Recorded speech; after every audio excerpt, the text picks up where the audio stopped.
Welcome to you all to this meeting of the Standing Committee on Agriculture, Environmental Affairs and Development Planning. Today is Wednesday, the 15th of March, 2023, and we are meeting to deliberate on vote 9, the vote in the appropriation bill dealing with the environmental affairs and development planning. And I first would like just to introduce myself. Privileged to chair this standing committee. My name is Andrius van der Westhuizen, and I'm chairing this meeting as well as this afternoon's dealing then with the vote on agriculture. I first would like to give an opportunity to the honourable members present to just introduce themselves. Over to you, honourable members. Good morning, Chairperson. Good morning, ladies and gentlemen. My name is Derek Baker. I'm a member of Standing Committee. Morning, Chairperson. Morning, Chairperson. Morning, everyone present. My name is Ben Mahan, member of this committee.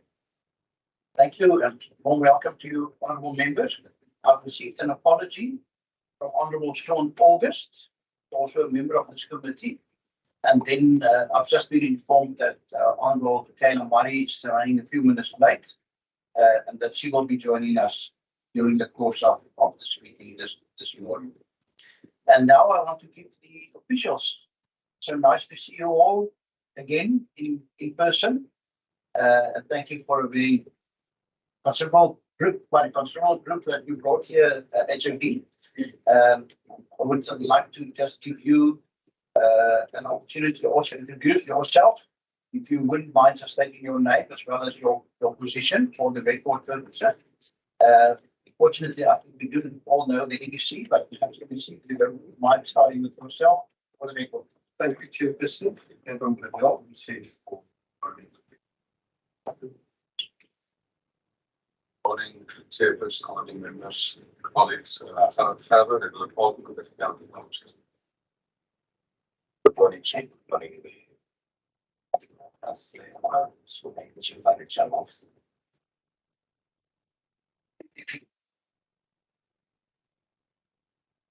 My name is President Officer, Chief Director of the Morning members, Colin Shelby, Chief Director of Environmental Sustainability. Good morning, Chair. Director of Financial Management.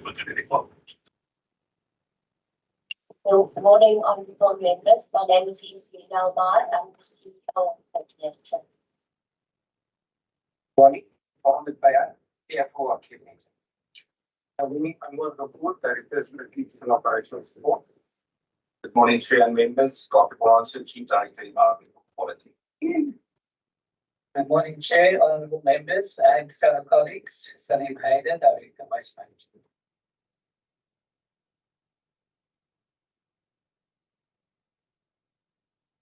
Director of the Standing Committee, Environmental Gardens. Good morning, Joy Nina, Director, Air Quality Management. Inclusive members, Sivina Jacobs, the Government Committee President Intelligence. Chair Jordan, Presentation. This is only got started for this personal management. Good morning, Director, Special Time has been stated. So we ask that you speak up because you don't have microphones in front of you, and if one or more of you just switch on your microphones, hopefully that it will pick up on the sound. Morning, directly with other comparative.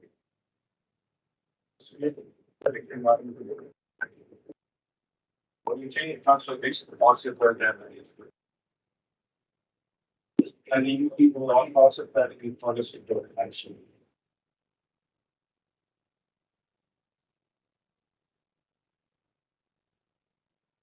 Good leaders, Professional Director of Development Management. The same as it's the plan. Good morning, all. I'm Director.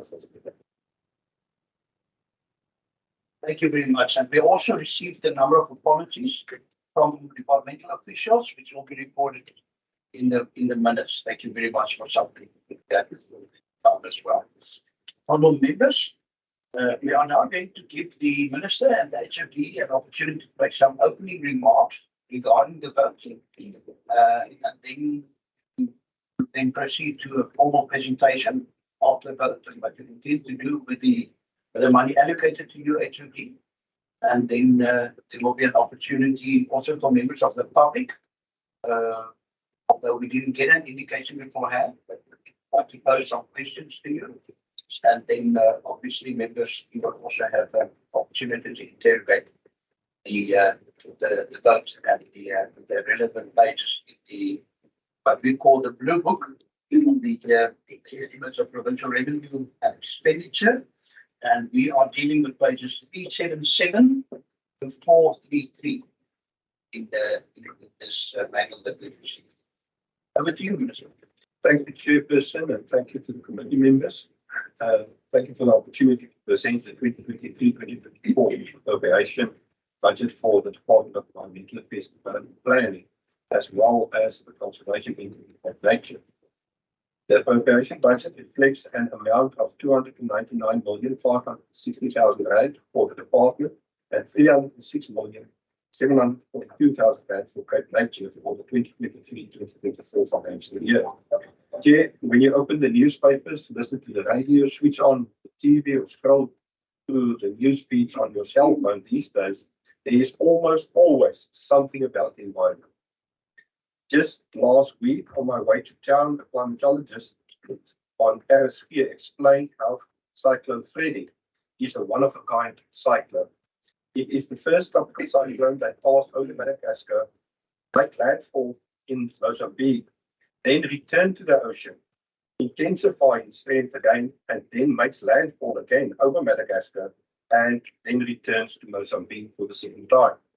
The reason? Exceptionally high ocean temperatures, probably caused by climate change, is feeding these kind of storms that will grow stronger as we head into the future. Or if we take a study from Brent Klute, a climate economist, which was discussed in an article posted Business Live on the 9th of March. According to this research, South Africa warms at roughly twice the global average. It is widely accepted in science circles that global temperatures will increase by 1.1 degrees Celsius since pre-industrial times. This means we might already be about 2 degrees Celsius hotter here in South Africa. Chairperson, if we do not plan for water security, food security, and biodiversity protection, our children and their children will suffer the consequences. I mentioned these examples to stress the important work of the Department of Environmental Affairs and Cape Nature. Our natural ecosystems are our best buffer against climate change.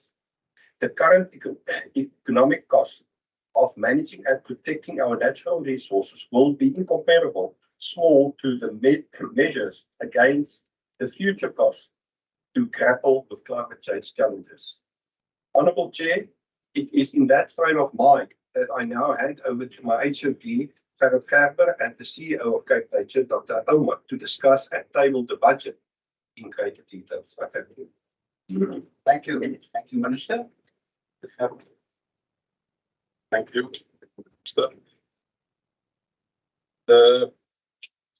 Just because of the opening remarks before we go into the detail, although a number of processes are underway and we're about to, as a province, adopt the new growth for job strategy, the review that we undertook during the course of the budgeting process reconfirmed our 5-year strategic plan that we include the last 2 years of. So as we have the last 2 years of implementation, that's definitely this is the 5-year administrative term.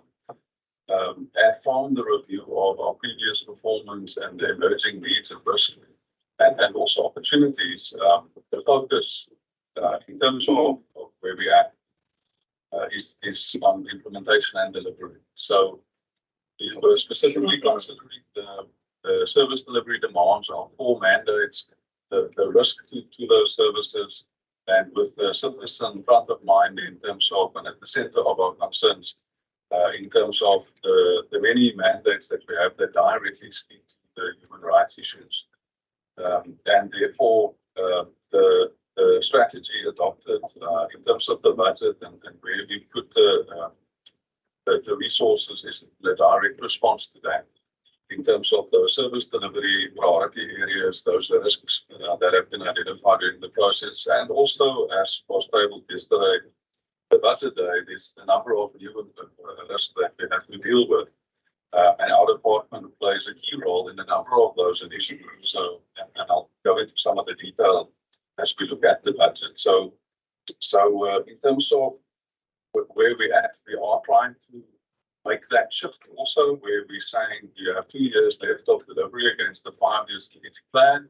And while we will be hard at it in terms of implementation and delivery, there are changes that we are still busy with the rest of the partners. So the growth for jobs strategy, once that's adopted very soon, the process over the coming year will further look at what does that mean for our business, what does it mean for our services, what does it mean for what we do and how we do it, and what the resourcing needs to look like, and to manage on a continuous basis, to manage the risk and the opportunities as part of that process.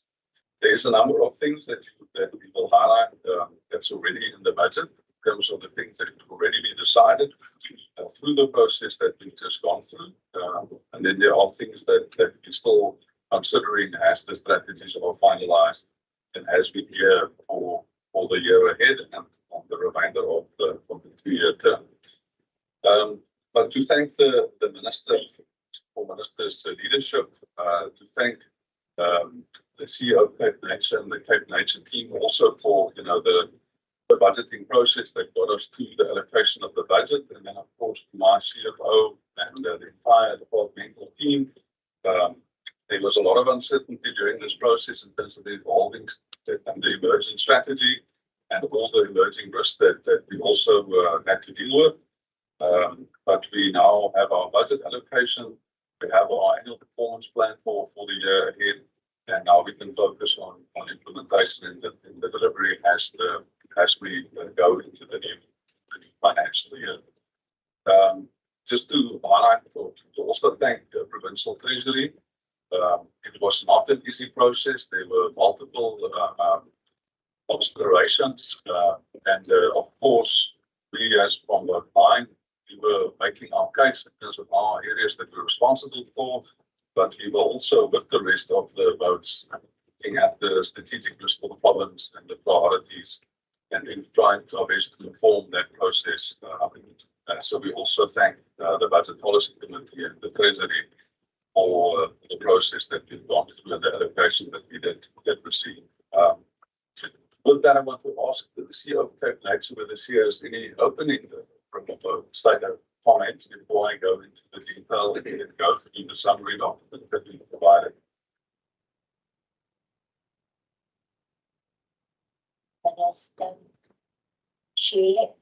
There's nothing in particular that I want to highlight. Just to point out that it hasn't been an easy road to get to where we are today, but it's been a road less traveled. We have, at the end of the day, been able to just underscore the importance of the environment and the fact that we're not facing any major cuts. That was a real threat as we got towards January with our interactions with Treasury, and we managed to get through that. Speaks volume, and the assistance of the department and the minister in particular was hugely welcomed and valued. So our budget as the HOD outlined is fully aligned with the priorities of the province.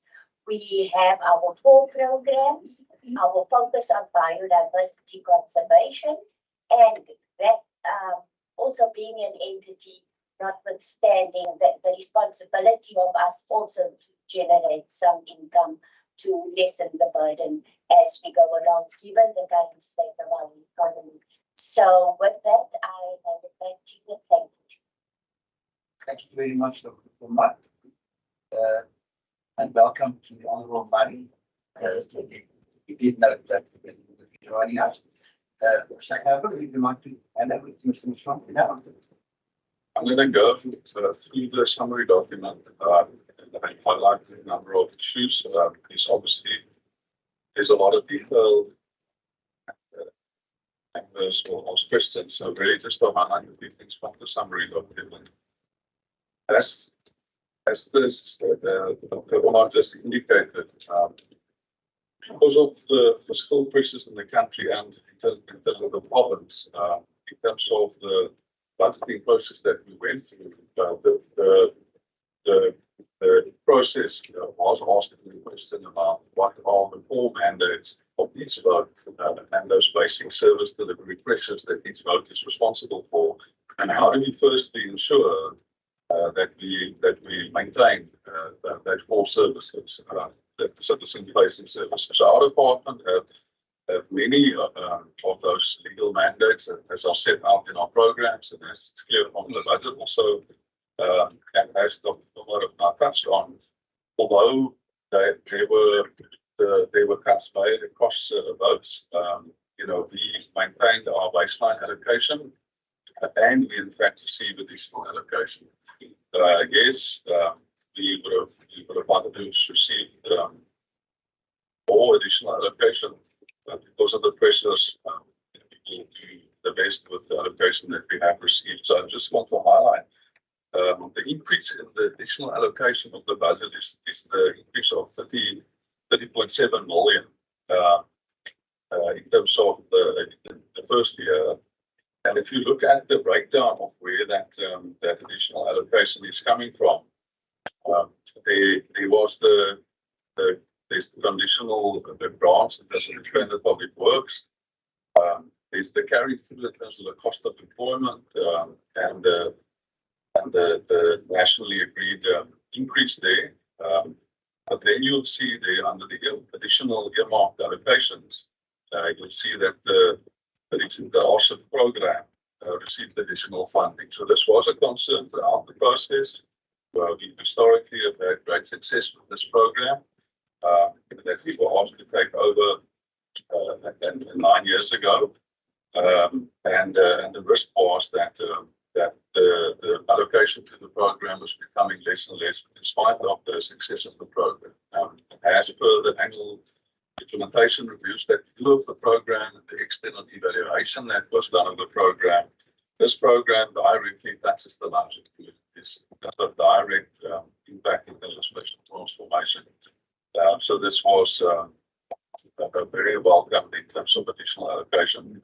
You'll see in the published documents what the program then looks like over the intake period.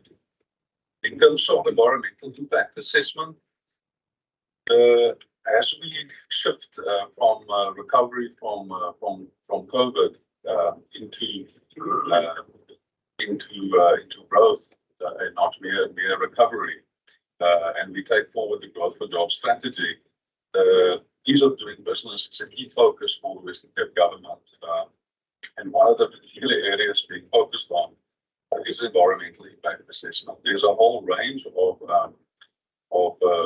instruments and processes and legal mandate that sit inside there. But one of the areas in particular that was highlighted is when people need to obtain environmental authorization for certain listed activities, and then the concerns about the time that takes.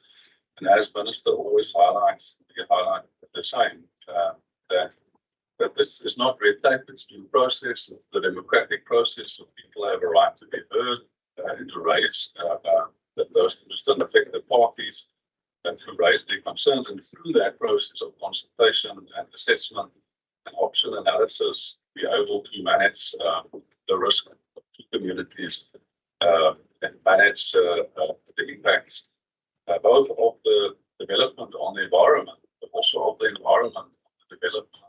It's a critical consideration. So we have for a long time under Minister's leadership been achieving efficiencies and effectiveness in that space. But because of this, the service pressures, and as we're achieving the shift to growth, particular focus then during the budgeting process on environmental impact assessment as one of the keys of doing business areas. And therefore the additional allocation that was then ultimately received in terms of wanting to achieve improved efficiencies, even higher efficiency. So as you can see from the documentation, in the past, 98% of the legislated timeframes finished our decision-making processes, and with Treasury and in terms of the priority, how do we do even better than that? So that is what's legislated, but how do we in fact even come to a decision within a shorter period? So the analysis and the case that was made, we'll be able to cut the EIA decision-making timeframes by 30% if we're able to put the resources there. So as well as making sure that we don't unnecessarily have EIA processes that are undertaken if in fact there are alternative processes that are available, whether it is to keep applications out of sensitive areas, whether it is to adopt development setback lines that developers must stay behind in the other exclusions that are provided for. So very specific commitment, and again, the processes are still underway and will be unfolding in the next year in terms of where we're also going with environmental impact assessment. Because the one thing that we currently, and today there's a workshop with the National Department and the other provinces in terms of the priority projects that will come through as in terms of electricity disaster response projects. In terms of will be the competent authority with all of those applications that's on their way for those located in the Western Cape. The housing market studies, in terms of the Western Cape housing, the inclusionary housing policy framework, which was adopted by Cabinet last year as a Western Cape policy framework.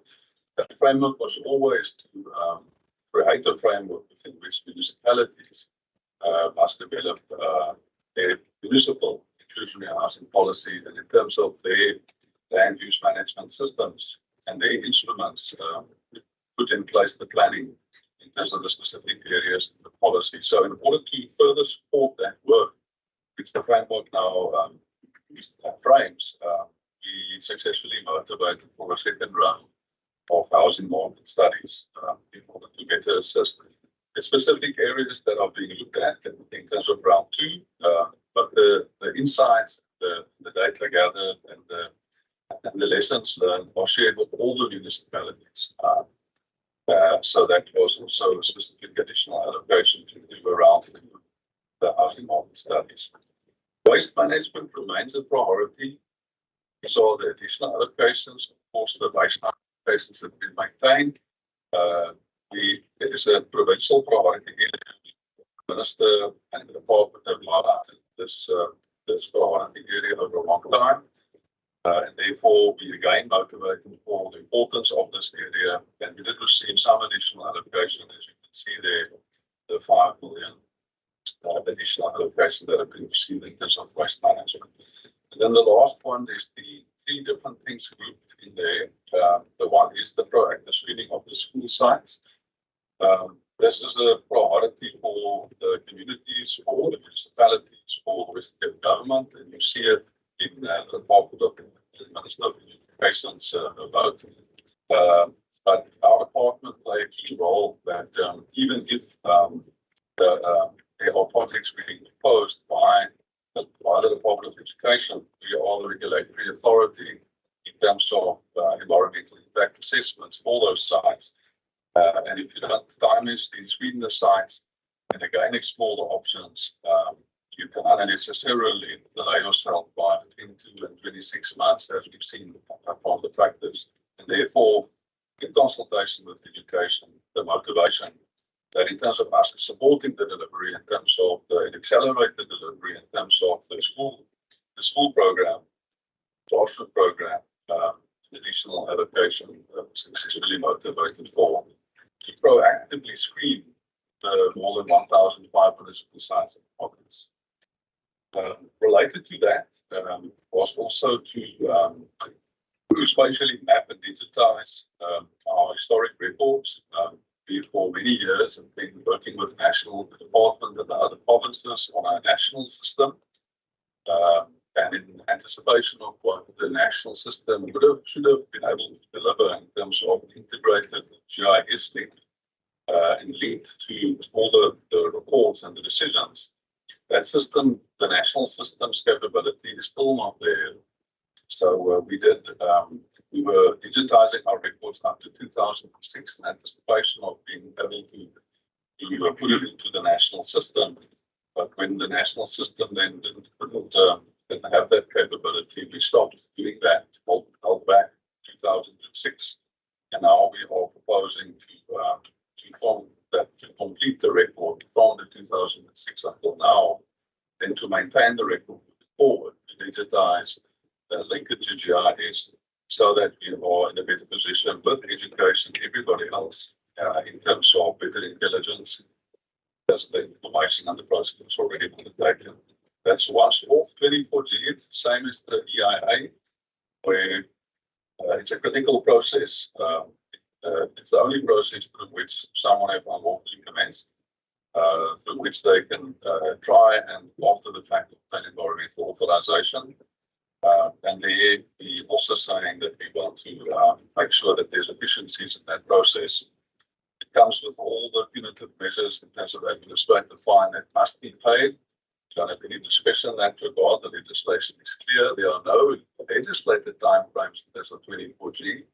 But we want to make sure that we, within a reasonable period, we administer the 24G processes, even though that might mean that we will more efficiently get a refusal in terms of the 24G processes. So those were critical interventions in response to the risk, strategic risk, in response to the priority focus areas that are shown to the growth and vulnerable recovery growth.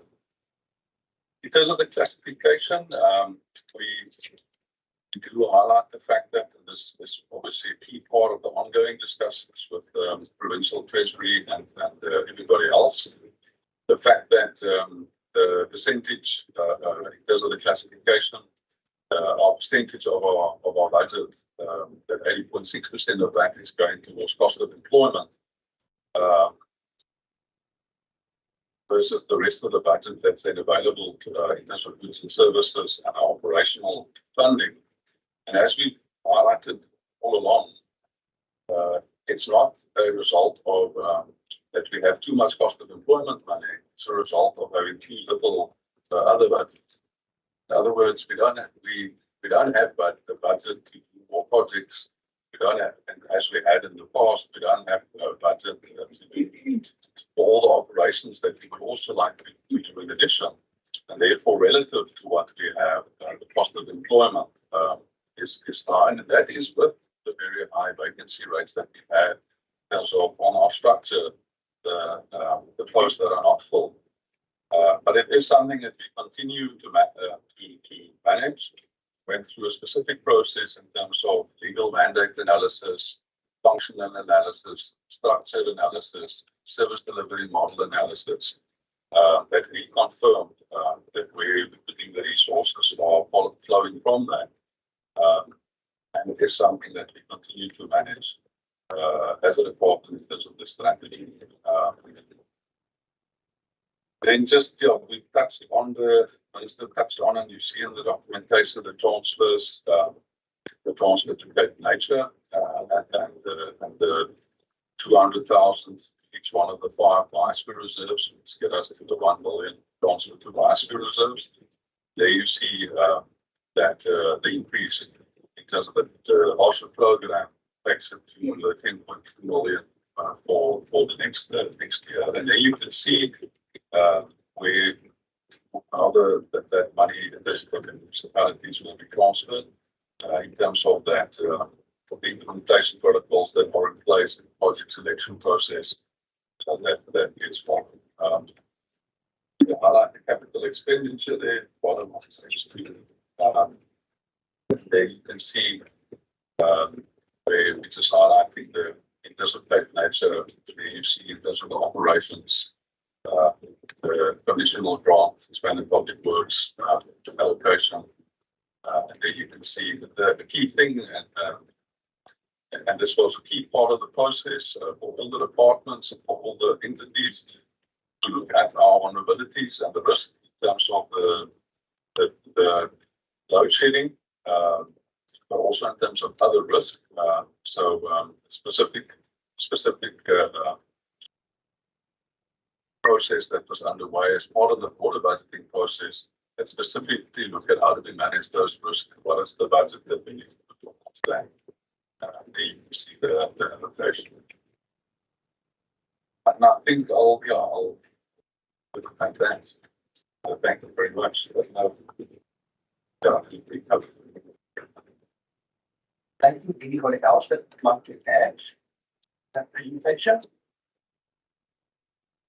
Okay, the staff members who speak after the past has spoken. Thank you very much, then, Mr. Hammer. Honourable members, any questions from your side? I recognize Honourable Murray, then Honourable America, Honourable Farah. Chair, we can take a number of questions. Can I ask that we have to take more than one round? Okay. Thank you. That will also give you the opportunity for some follow-up. Okay. Thank you, Chair. Chair, with your indulgence, I'll ask 2 questions then. My first question is, so I note the welcome increase that the department has received. And with regards to conditional grants, EPWP, if I could get more clarity on how the EPWP workers will be used or where they will be deployed, and how this ties in with the strategic objectives of the department. And then in terms of environmental impact assessments and higher efficiencies, I think this is a very pertinent point, given that we have so many environmental challenges in our province and we take it so seriously. And so I just wanted to understand how it is that it's going to create greater efficiency. If you could talk me through that process. So thank you. Thank you, Chair. Thank you. Thank you, Chairperson. Perhaps the Chairperson, we possibly should have had a period between the tabling of the budget and the engagement with the department, at least a couple of days, so that you could go through these things. And everybody last night, so certainly the depth of interrogation will be as I would have hoped for, but nonetheless, I'm going to ask 2 questions. In terms of the cost of living increases, and that we know that there's ongoing disputes with the employer, and there is a unilateral decision to peg the cost of living increase to 3%. The provision that was made, the budget, firstly, is it the department as well as Cape Nature, or is it specifically just for the department? And secondly, what impact would it have eventually if the settlement is above the amount that is being provided for? And then I'm just going to do the resources question.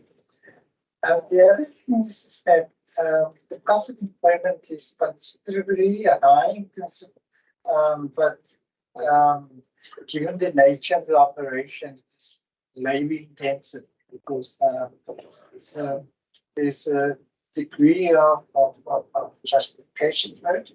But what I'm concerned of is the fact that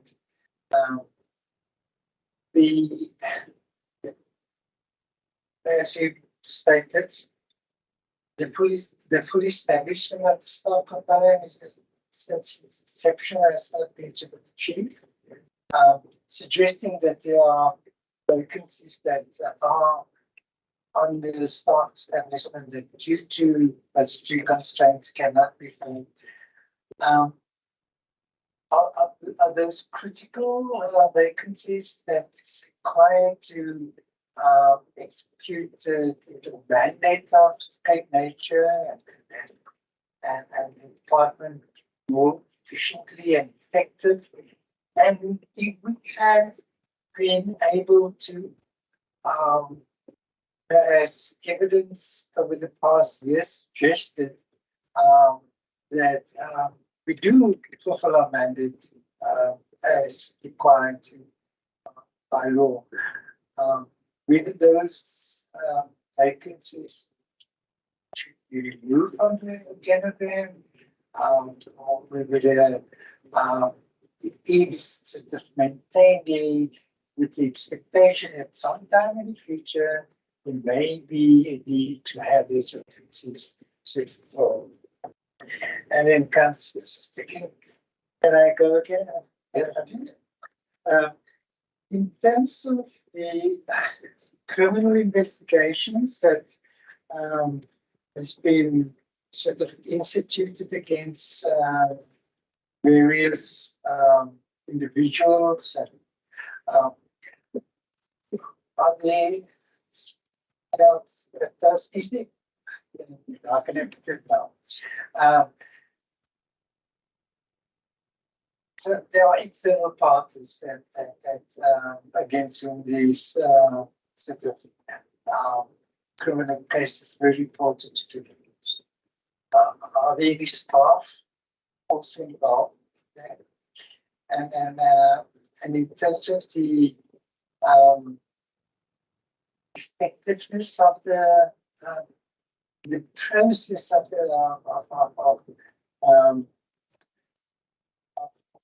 investigations and convictions, and what's the experience of the department in terms of you're doing the right thing, but do you get that same kind of sort of efficiencies from the employee, for example?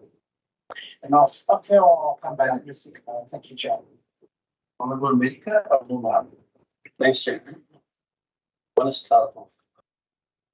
So, the level 5 start of saying that when we are doing justice in this process, when the party was saying yesterday, this one we have to be here.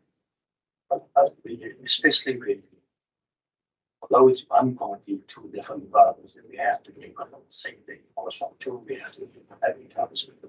And really, I'm not sure whether we have to do justice to this process, basically. But also, we welcome the interest to this budget. So, as you've said, there will be more than one round of questions. So, let me start off after page 318, the consistent basic plan. And that's it. If you look at 300, you don't see basically EED legislation as part of the legislative text. Government's department, and whether we have acknowledged so fine. Then say we openly not for the MC spoken about climate change. I think CEO nature also does, especially when it comes to security. They don't speak to look at family. Money that's allocated for that particular members. I'm not sure at the end of last when we have, I'm not sure whether the last week annual report, money was taken away on that particular point. I'm not sure. It was out about 300,000. Money was rather taken away instead of increasing. Whether we are serious when it comes to climate change. Cyclone Freddy, basically spoken about it. How it basically affects other parts of the country. I just want to check. I remember in your response or saying that we are waiting for a piece of legislation from national.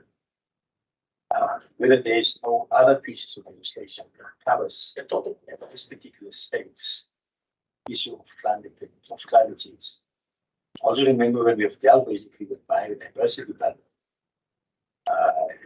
over the phase period, but there is the absence of the biodiversity permit. Other pieces of legislation that covers and the issue. So I just want to check whether there is pieces of legislation that makes possible for us to budget enough money to do the of climate change. On my way here, I listened to the mayor of the city of Cape Town. They basically said that we are losing on a weekly basis 2% of the water capacity in our dams. And when as we enter winter, to make sure that when there's a low rainfall during the winter, we still have enough water. And how basically the system that we have to contribute to make sure that system exists, not only in the metro, but also in other parts of the province. Thanks.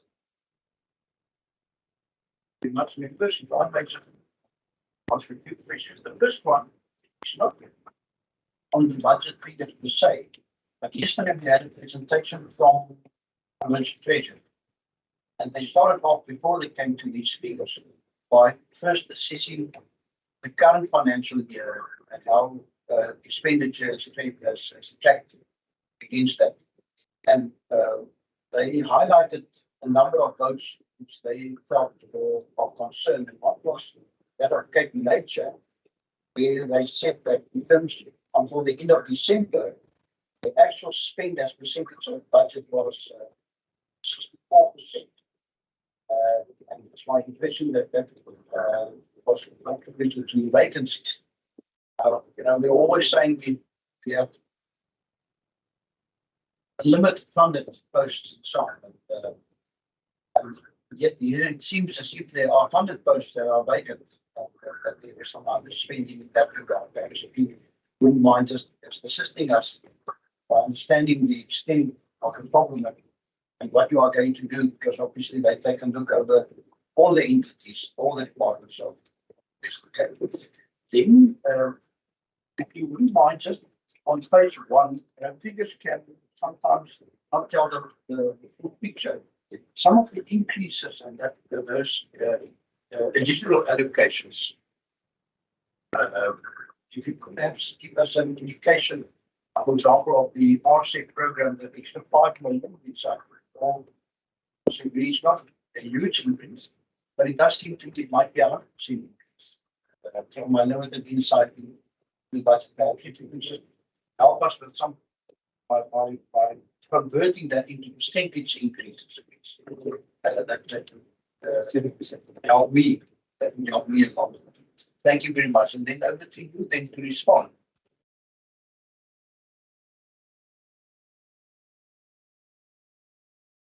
Thank you very much for those questions. I'll start with the EIA questions of Honourable Mario. I'll in just a few minutes ask David to come together with the foreign should be as to towards the beginning of the episode, the expanded public works code question. And I'll ask the CFO some time on the cost of living adjustments and on the KIA method in terms of how we're achieving the efficiency. So we for a long time been achieving the legislated time frames in a very high percentage of the, and there are the times that one or two cases that gets done. But it's as the chairperson has America also touched on, it is all professionals doing the work, and it's legislated in such a manner that the developer appoints independent consultants to do the work. The consultants work for the process, not for the developer. But then our officials that now must be professionally registered with the Environmental Assessment Practitioners Association of South Africa, they must then review and recommend the decision. Some of the delegated for the regional authority in terms of the decisions. And therefore, if one looks at the process, although there are lots of non-fiscal measures that we've been taking over a very long time in order to maintain the efficiencies that we've had and to further explore what's possible. Ultimately, unless we have the professionals that are able to do what the legislation requires, we were unable to achieve further efficiencies. And we didn't want to just stop with meeting the legislative time frame. We were always recommending to go a lot further. So the recommendation there was for a cost of for 20 additional staff to fill the vacant posts that have been unrestructured for a very long time. And it does take time to recruit.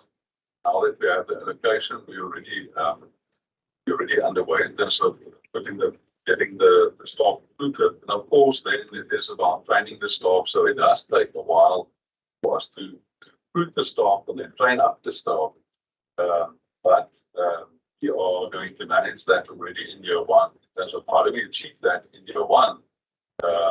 Of course, moving forward, we're able to achieve that over 3 years.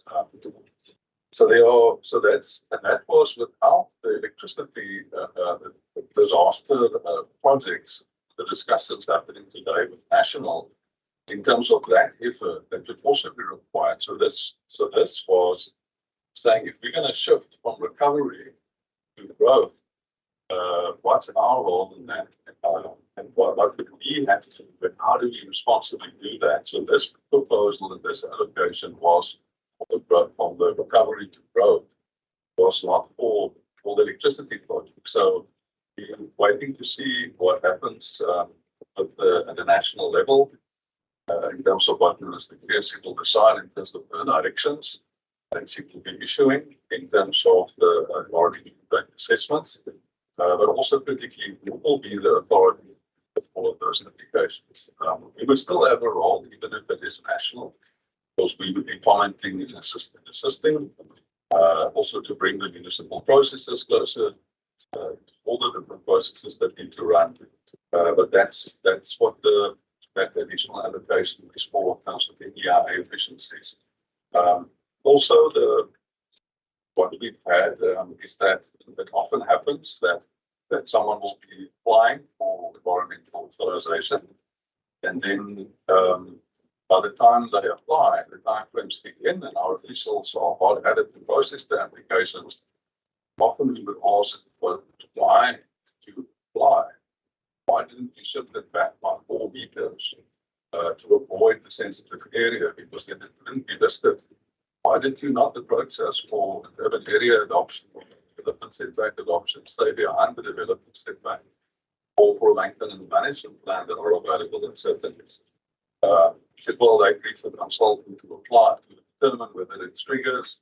Consultant said it does. Then they agreed the consultant to apply. Consultant applied, and now our officials are very busy processing the application. That should have been an normal application. It would have followed another process. But in order for us to proactively do that, again, it's the same staff that need to proactively advise. So we can't be always communicated the fact that we give that regulation, that advice free as part of our service. And we always advise the developers down components that time is to take that up. But we are now looking at how do we do that better, how do we do that proactively, because it's not just about keeping the team very busy with things that should not even have followed that process. So, but in order to do that, start achieving that shift. It is the same people that are working on this and hence that proposal that we might to achieve that. Yes, the Minister wants to. I just think, just on that one, I think, you are spot on. It's a very important discussion, but it's for me because we need to recognize, and I just want to stress this, is that we need to recognize that we've got very good environmental processes.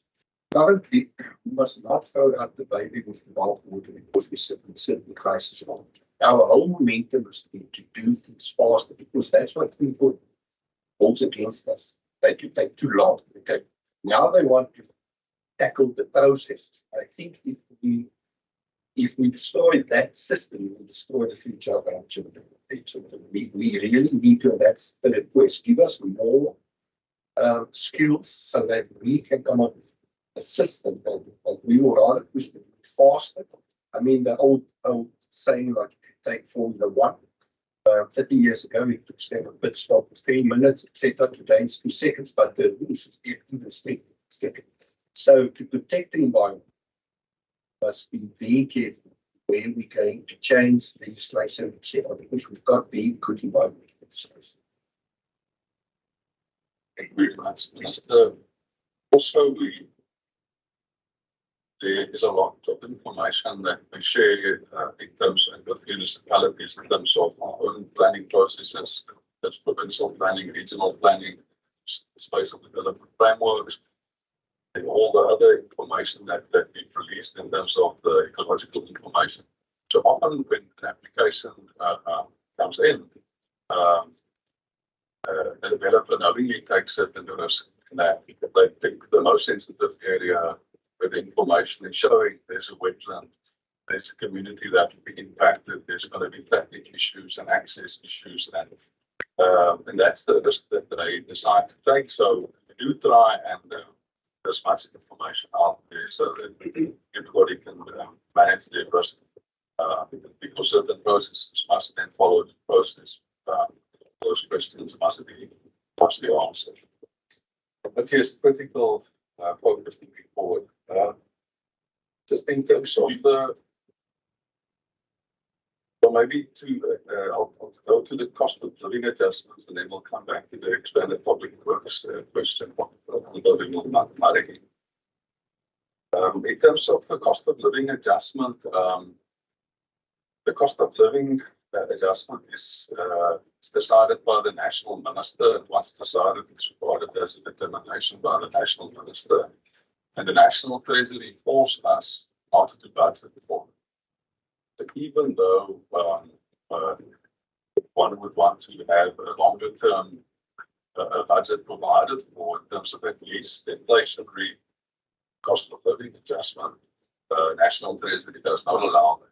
So they force us to knowingly have a shortfall on our budget. If of course there's no cost of living adjustment determined, then there wouldn't be. But every year cost of living is determined, and then national would allocate some of the money at the later stage to province, and then we would do the budget adjustment process.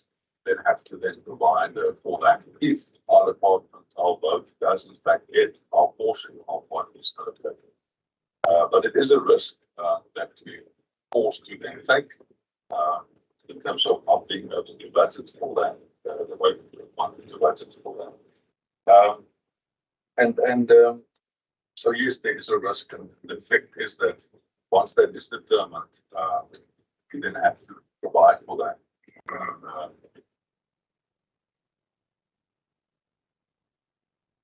Then just I'm going to deal with the last matter related to that. Then we'll go to the expanded public works question. In terms of the vacancy rate, the processes that we've gone through in terms of the legal mandate analysis and the functional analysis, the structural analysis, the service delivery model analysis, that and ongoing processes in terms of the service delivery demands like as a and our annual review of our work that we do with this of the different programs that continues to inform where the critical resources need to be maintained in terms of both operational and cost of living. And we have highlighted the fact that there are now there are areas that are at risk because we're not able to put in our resources. It's now happened with the equality monitoring station. So that was a risk that we've been highlighting over a long period of time. Of course, Provincial Treasury had to look at that risk relative to the load shedding risk and the other risk that lay in terms of the allocations ultimately made. And we had to also be responsible in how we manage the risk in terms of what ultimately allocated or not. So we did highlight the fact that because of the staff shortages in that unit, the air quality unit, but also because we're not able to maintain the assets, it then we can't justify a small team having to rush out and go and band-aid the stations, and that's why the consultation with the minister, considering the situation, we would be decommissioning 2 of the 12 atmospheric emission license monitoring stations. And that is the direct result of that we're not able to have secured the resources, both lost the staff numbers and the asset management method.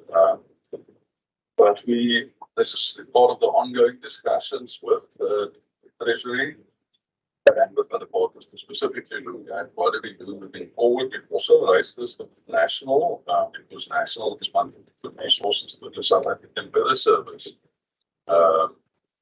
We've been arguing that we do the monitoring and we have the stations if they can support us in that, rather than putting all the money to the Weather Service, but that's ongoing discussions with national. All right, if we then can turn to the expanded public works program question that was asked by Member Murray. Thank you very much. I'm going to hand straight over to Cape Nature because as our implementing agent, the conditional grant is passed on to them. Thank you, and it's a very valid question.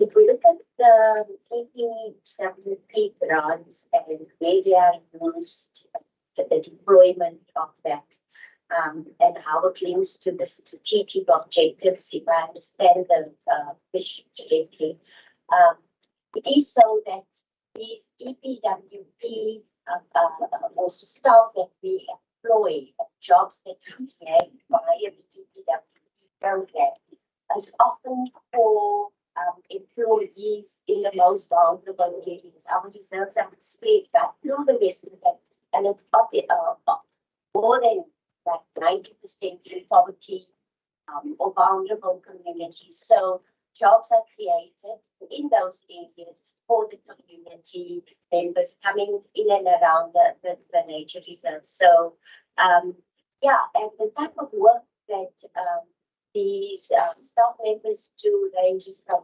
tourism to firefighting to park building to gate guards, etc. So administrations, a whole host of positions that link to our core mandate, ultimately to biodiversity conservation. It's totally linked to our APT and aligned to the provincial priorities of creating jobs. So that is the focus of.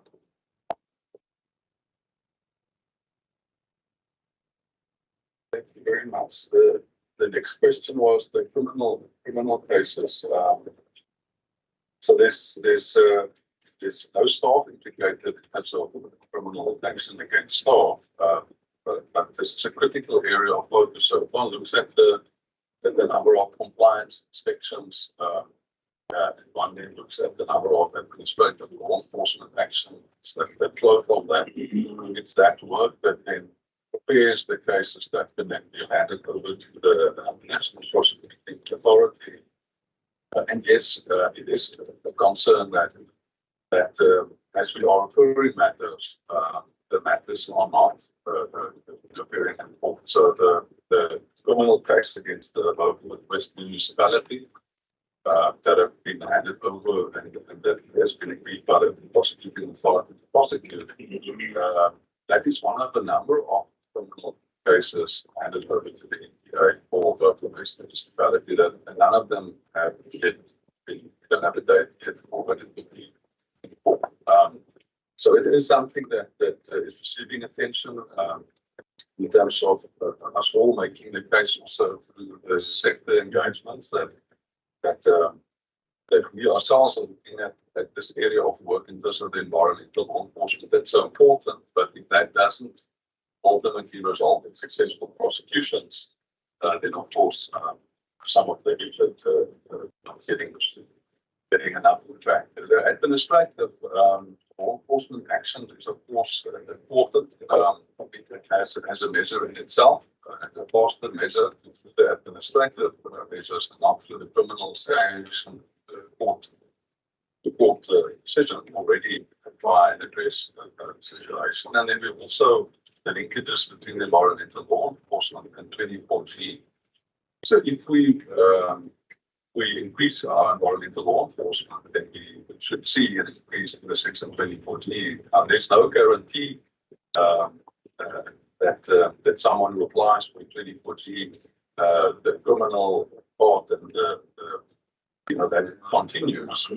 But if ultimately someone is successful after having paid an administrative fine with section 24G, so that again is a punitive measure administratively provided for.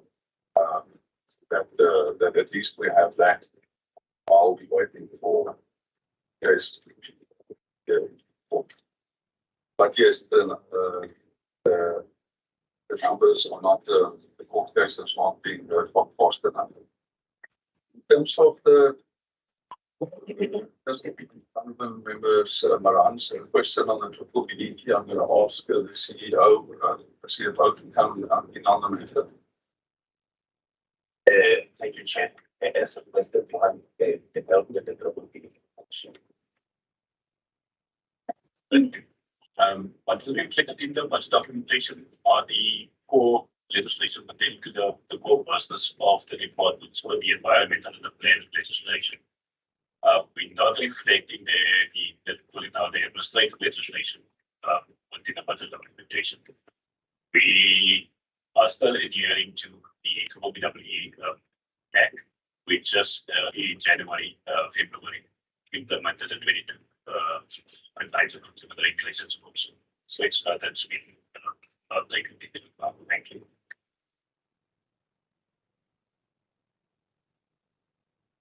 Thank you, CFO and Johannes. Then the question about the climate change and water, and yes, this is part of the ongoing work with Treasury and the other bugs. Of course, in terms of the Provincial risk register and the vulnerability and risk assessment that we've done in terms of climate change, in terms of the budgeting process that we're unfolding, and in particular the growth for jobs, the focus on ecological infrastructure, climate change and water. Within those processes, there were specific risk highlighted, opportunities highlighted, and specific proposals made. Again, it went into the broader budgeting process, so budget was allocated, and we continuing the discussions with Treasury. If you look on page 403, just to highlight the fact that we were trying to evolve our water program, and we were starting in the new year with the process to specifically look at our sustainable water management plan, as well as the water resilience plan for the province that have been developed. See where are we going? What are the those projects that should receive the resources across the boards and with the partners? But you'll see on page 403 that it sets out there the 17.3 million is over the entire allocation towards the sustainable water management program. So, but yes, we've wanted that to be a lot more. We do specifically have arranged for next week, on the 23rd and the 24th, a water day, although it's over 2 days, a day and a half. Very similar to what we did for the electricity, in terms of the discussion with external stakeholders and partners, in terms of where are we at with what all the strategies and things that we've been working on. But what is the plan look like moving forward in partnership with everybody else, where we're trying to manage the risk? And then a key part of that discussion and out of that would be what specifically are the projects and programs that we need to take forward. In terms of the legislation, I don't know whether the Parliament is saying that he wants to come in on the climate change legislation. In terms of the rest of the legislation, And as per the external evaluation that was done in 2019, in terms of our climate change response strategy for the Western Cape, we are now looking at, under this leadership, at how we do the climate change governance in the province, and specifically what sits in our boat and the parts of the risk that we need to take control of and need to resource, but also where does it sit in terms of the rest of the boats, whether it's agriculture, or whether it's in support to municipalities in terms of, the support to municipalities by the local government, wherever the parts of the strategies lie, are we clear on the indicators, on the targets, on the resourcing, and critically the prioritization. Maybe the climate change legislation, Karen, if you want to touch on that, and if you want to add anything on the political infrastructure and the Thank you very much. And yes, we were desperately disappointed with the budgets. As our head of department says, we for a very long time have been working with the willing and trying to convince the unwilling. Because with climate change, it needs to become a way of doing the work that we do across a lot of government, not just one unit fixing the problems. So, one of the things with the climate change governance is our little team, which is tiny and, as you say, has no project money, is trying to attract donor funding, trying to assist both municipalities as well as other departments to frame their work in such a way that we can actually attract that funding, but also try and guide them in terms of what they're doing in their normal mandates, how they do it slightly differently, so that we're actually adding together to increase resilience. I think there probably would be a lot more urgency to that if there was a specific climate change fund that people could apply for. It's something that we've now started with electricity, where there's a reserve set aside by Treasury for projects that are specifically focused on that. And we thought that that would be a way to show that we are actually committed to the climate change urgency necessary.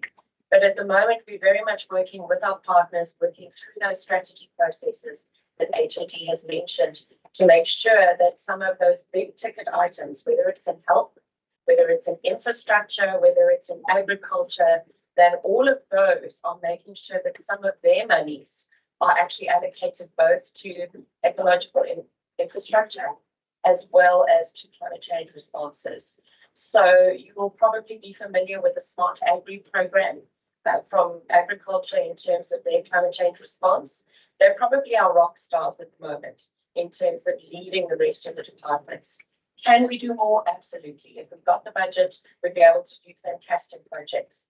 At the moment, what we're trying to do is make sure that nobody ever leaves climate change off the agenda and that the lens is being applied to all other mandates. So it is something that as we work through this governance in preparation for the Act, we're not waiting for the Act. We've got a lot of obligations as government ready, not least of them under Kiama, which looks after our immovable assets. So making sure that we actually do our jobs well right now should actually be part of bringing climate change into what we do. That would be good governance. That is good governance. So we don't have to wait for the Act. The Act, however, does put into place some government governance requirements for certain kinds of forums and things. So that is still to be actually bedded down. But certainly in terms of the work that the team is doing, it's twofold: actively trying to bring outside funding into the space, actively trying to work with partners and pull together to crowd in a response, and then to try and make sure that we mainstream into the existing mandates of all departments. So one of the things we're looking forward to, and this is another aspect of the Act, is budget tagging of climate change response, which would require all departments to indicate what in their budget is actually being spent towards climate change resilience or adaptation. And then we'll be able to get a proper picture of what is actually allocated to that across the province. So thank you for the question. We really appreciate it.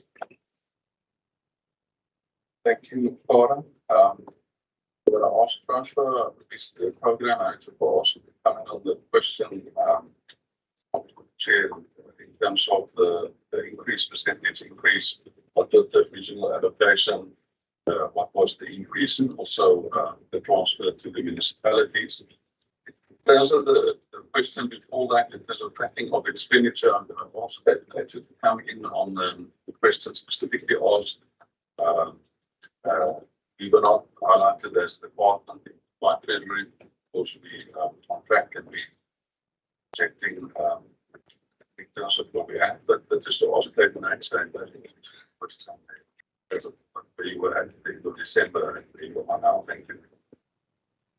Thank you for the question. Just in terms of the accounting treatment on the boundary on for members, what is reflected there as 68% is 68% of the full year budget and not factoring in the last quarter, the 3 months commitments. So in actual fact, at the end of December, we were 98% of what we planned to do. But the way it's reflected in terms of the accounting treatment is 68% of the full year's budget. So that is my understanding, and I'll hand it over to our CFO who will elaborate. Thank you, Chair. Thank you. Very good question. Can I just ask, after 9 months, I would expect 75%. Yeah. So 68 is not 75%. Thank you very much, Chair. Yes. In terms of how it is, why would, in terms of normal, if you have to just divide a year by 4, it's 5%. But in terms of our planning per month, it will not always be a straight division. So therefore, you would plan in terms of tenders that are in progress when the tenders will be implemented and those aspects. So where we were at that point in time, because we're a public entity, we account for our financial statements in terms of CRAP. So in terms of our management accounts, we had spent 98% of our budget up until the end of December. But in terms of Treasury's IYM program, the document, it will reflect as 68% of the full year's budget. And that's where we are. There are pockets of challenges in terms of the CapEx where certain projects were unfortunately delayed due to the tender process or due to EIAs that were in progress and were subsequently reversed by the National Department. But that is reflected in our IRM document. Thank you. And it's just the also question. Provincial. Yes, yes. I can touch on that. Can you please move to a microphone? Thank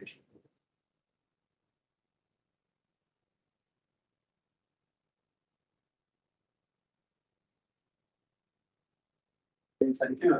The percentage is about 75 to 8%. The amount was 6.5 million, and it increased by 5 million. So, but I think we are even more excited about the in-depth period. The outer years that they've increased with 11 million each, which is really helpful for us to see that there is support from all quarters and from Provincial Treasury as well, that there is something to work. Obviously, the cycle of planning is quite long. So in this case, the 5 million is, we can handle that. The prior planning can accommodate that. But now we also know for the next 2 years or 3 years what to plan for. As you mentioned, the amounts are still in a way small. 5 million these days doesn't buy much. There's very high inflation and cost increases in the construction sector in this period. But nevertheless, we know times are tough, and it's good to be able to work with that.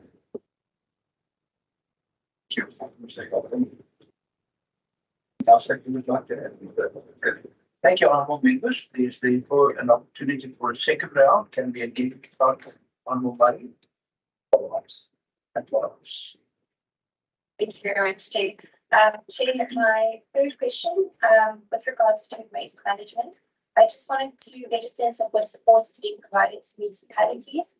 And in particular, as an experience in my own constituency, Recycling tends to be quite a massive issue within our more informal communities, and what engagement might be taking place there, or what facilitation might be taking place through this waste management application. Then I was interested to hear that there are external stakeholders or contractors who are playing a part in actually delaying the process of EIAs being processed. And I was wondering what action the department can take against those who are possibly ill-advised in those clients. Thank you. Thank you, Chairperson. Just to the previous engagement with the department was shared with us that the waste management process, the department is involved with certain municipalities. Expand Dam was one of it, and small constituent here to time, whereby a partnership is created with waste entrepreneurs, or call it waste entrepreneurs. It was a pilot study, but we had never received really that outcome of, because the intention of it was job creation, entrepreneurship, development of SMEs, etc. Perhaps we can get just sort of a brief sort of update in terms of the outcome of that study, and whether the results would necessitate us expanding that sort of initiative. And then secondly, Chair, in terms of the Cape Nature has a very ambitious expansion, upgrade sort of agenda for the next 3 years. And the allocation for infrastructure upgrades, scheduled maintenance is quite substantial. It will certainly enhance the revenue earning capacity in the long run if it is being successfully executed. I don't have a sense of the standard approach for this sort of creation of these new facilities and upgrades of these facilities. If it's at all possible, we could be provided with what is envisaged for this particular financial year, and certainly we will get regular updates from the entity in terms of its progress over the financial year. And then lastly, Chairperson, that much has been said about climate change and the effect of, on the environment and the risk it poses for future and future for our children and their children. I perhaps, and I know this probably a very controversial thing, and maybe not. COP27. And COP26, COP25, we have COP28 coming up in the Middle East. We don't participate in these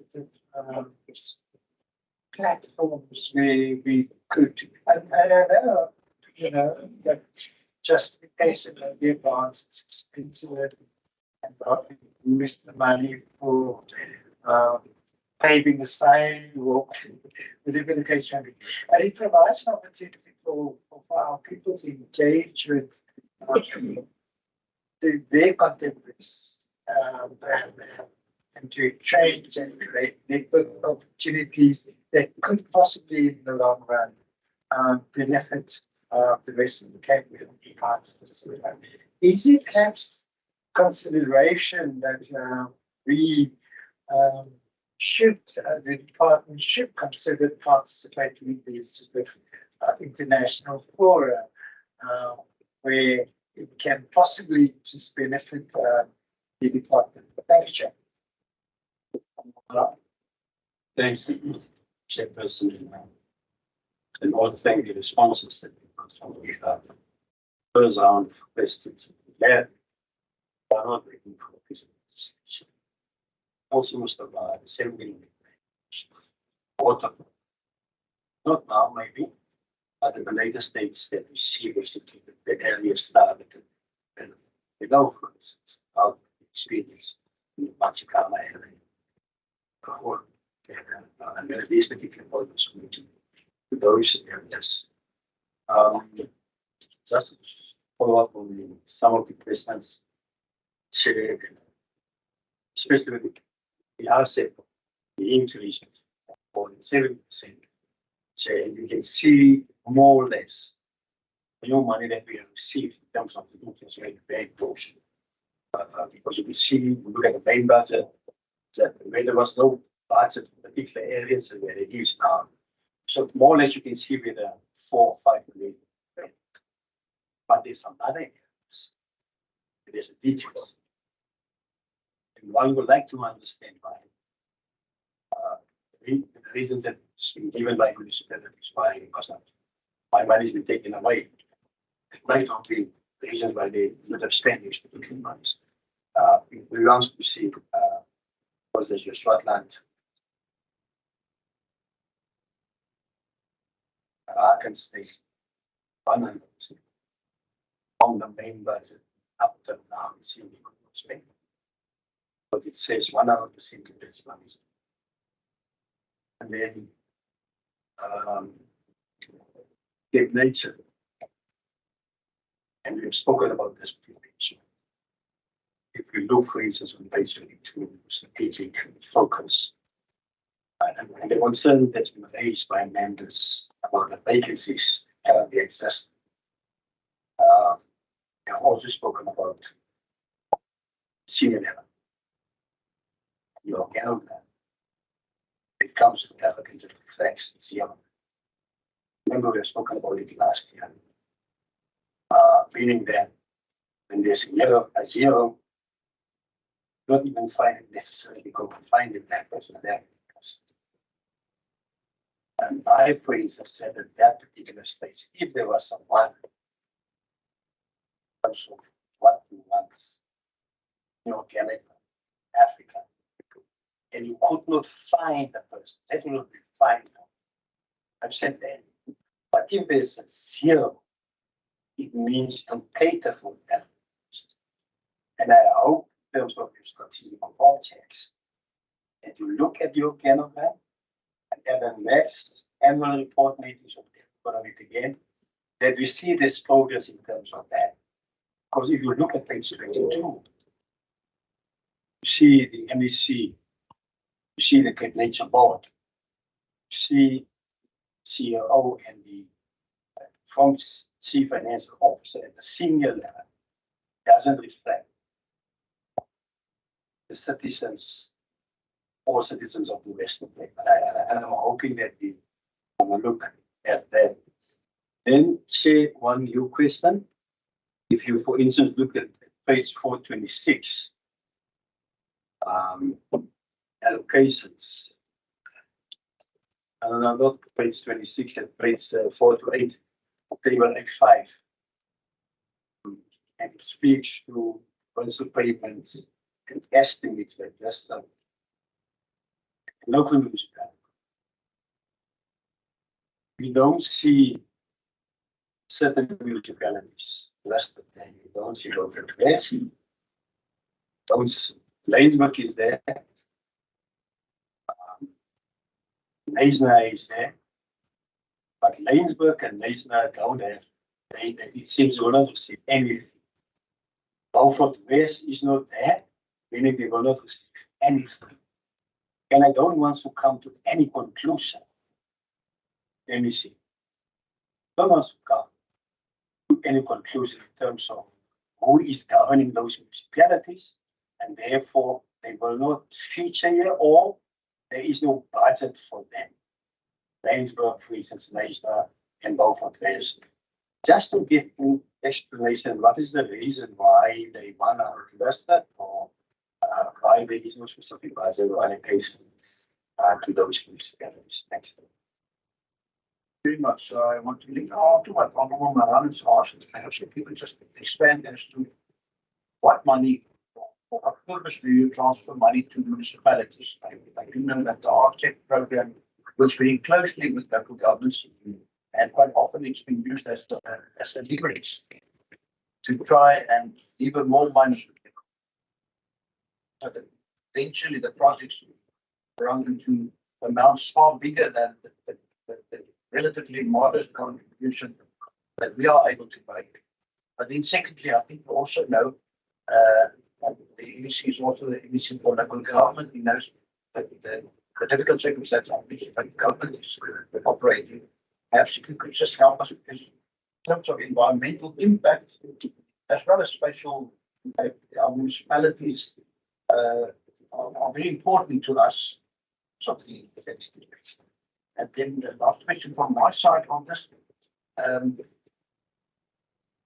Refer to it, HOD, or I thought to refer to perhaps some of the risks that the state of disaster might hold for the environment.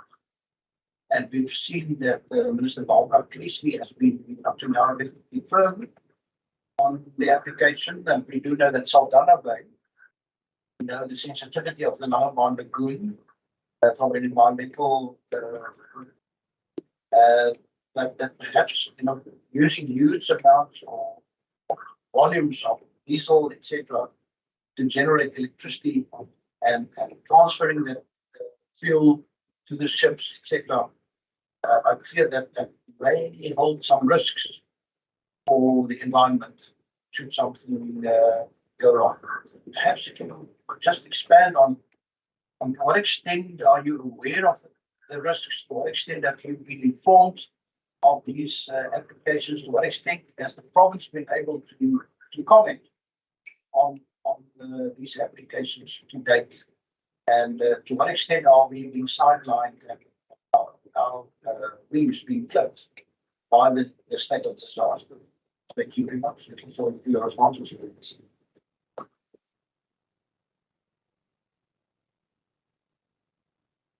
Thank you very much. I'll just ask the waste bay question. Because of the support to the municipalities that we provide, but also the question in terms of the recycling and formal settlements. I'll just ask that Dr. Wallace as chief collector and they must bring in something as the director. Thank you, Jenny, and thank you, Ben, for the question. So we provide support across all municipalities in general through a number of our programs. So it's not just in terms of the funds allocated, that specific allocation which we getting. So we had a program which started a few years ago in terms of our SMME support development. We call it waste-free years. And that is looking at both the micro enterprise in particular, but also the waste pickers, and looking at integration of the waste pickers into the services of municipalities. We know that the waste pickers is, especially in this country, performing sterling job in terms of diverting waste from our landfills. And so that program has been in terms of looking at ways of how you can include the inclusive economy of bringing your micro enterprises, your historically enterprises, black enterprises, etc., women-headed enterprises into the fold. And that was through looking at, and we still got a long way of how to integrate it, and our municipalities integrate it into the supply chains. I'll further then pass over to Sally to provide this expansion on that the 4 pilots and also specifically the municipalities which you have referred to. Thank you. Thank you, Mention D. To answer the first part of the question from Councillor Honourable. In terms of the monies that were allocated, we asked for, I think, way in excess of what was started, but with the little that we did get, we were thankful that we could also utilize substantially the highest impact really is going to be spent. So this money in particular was to try and improve appliances at the various facilities, and that's exactly what we're going to focus the 5 million on. Because we're also applying what's known as the sort of weighted audit methodology, I asked my staff to actually identify where is the areas that we need to improve that will actually increase the scores significantly, so that when we spend it, we can see value for our money coming through. So that exercise was undertaken, and we have decided to try and spread it sort of as much of the areas that we can. So some of the, and I'm just going to break it down as to what we'll be spending it on. So there's boreholes that's required, and quality of the facilities according to the water quality monitoring that's not in place. So we've identified 7 sites, each of which should get 2 boreholes at least. There will be 1 upstream, 1 downstream, so we can just monitor the efficiency thereof. In addition to the boreholes itself, we also need to ensure that there's water quality monitoring that happens. So that will also happen at the 7 facilities. So that would be a separate entity, but that's handling and this option. Then one of the key areas we found that's not been undertaken is the actual external audits that facility owners must put in place. And let's start to have values to do that. So as a 1/4, we'll actually try and have 21 facilities external auditors. Just get a sense of where we are, where they are, and that will also significantly push their compliance rating for that period. Then for one of the sites, there's a lot of complaints about waste leaving the facility. So it's quite important to put on a sturdy perimeter fence around that site. So one of the sites will get a fencing upgrade as such, where we will be putting that in place. Also, data monitoring and the receipt of data is quite important to us, and we will be installing 1 weighbridge at one of the facilities where it is most needed in terms of just ensuring we get good quality information, and that we can actually then, from that information, improve the waste management that comes from it. And then there are a total of 22 steps that we are going to fulfill, and that could be for various towns in the province, and that's for a total of about 770,000.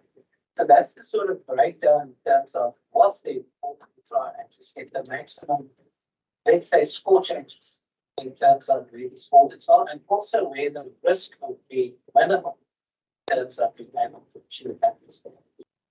With regards to the second part of that question, in terms of what's happening with the design of communities, and that's not really part of this budget. This budget is specifically about the appliance issues that will come from the budget that we have. And we have been engaging with quite a number of informal communities and such.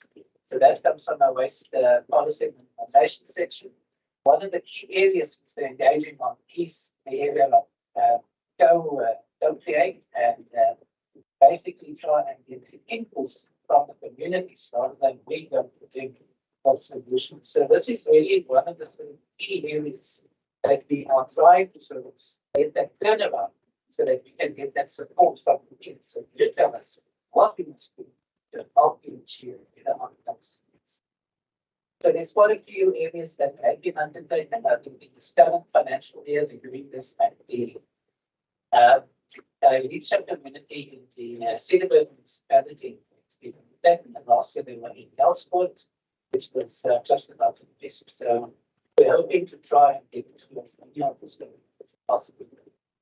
I'm sure there will be some sort back as well. So, I think to that, the question of Honorable America, what is happening with the partnerships, I think what things started off by the study that they undertaken. So that was done at the end of last financial year. So this financial year was the actual implementation of what was done.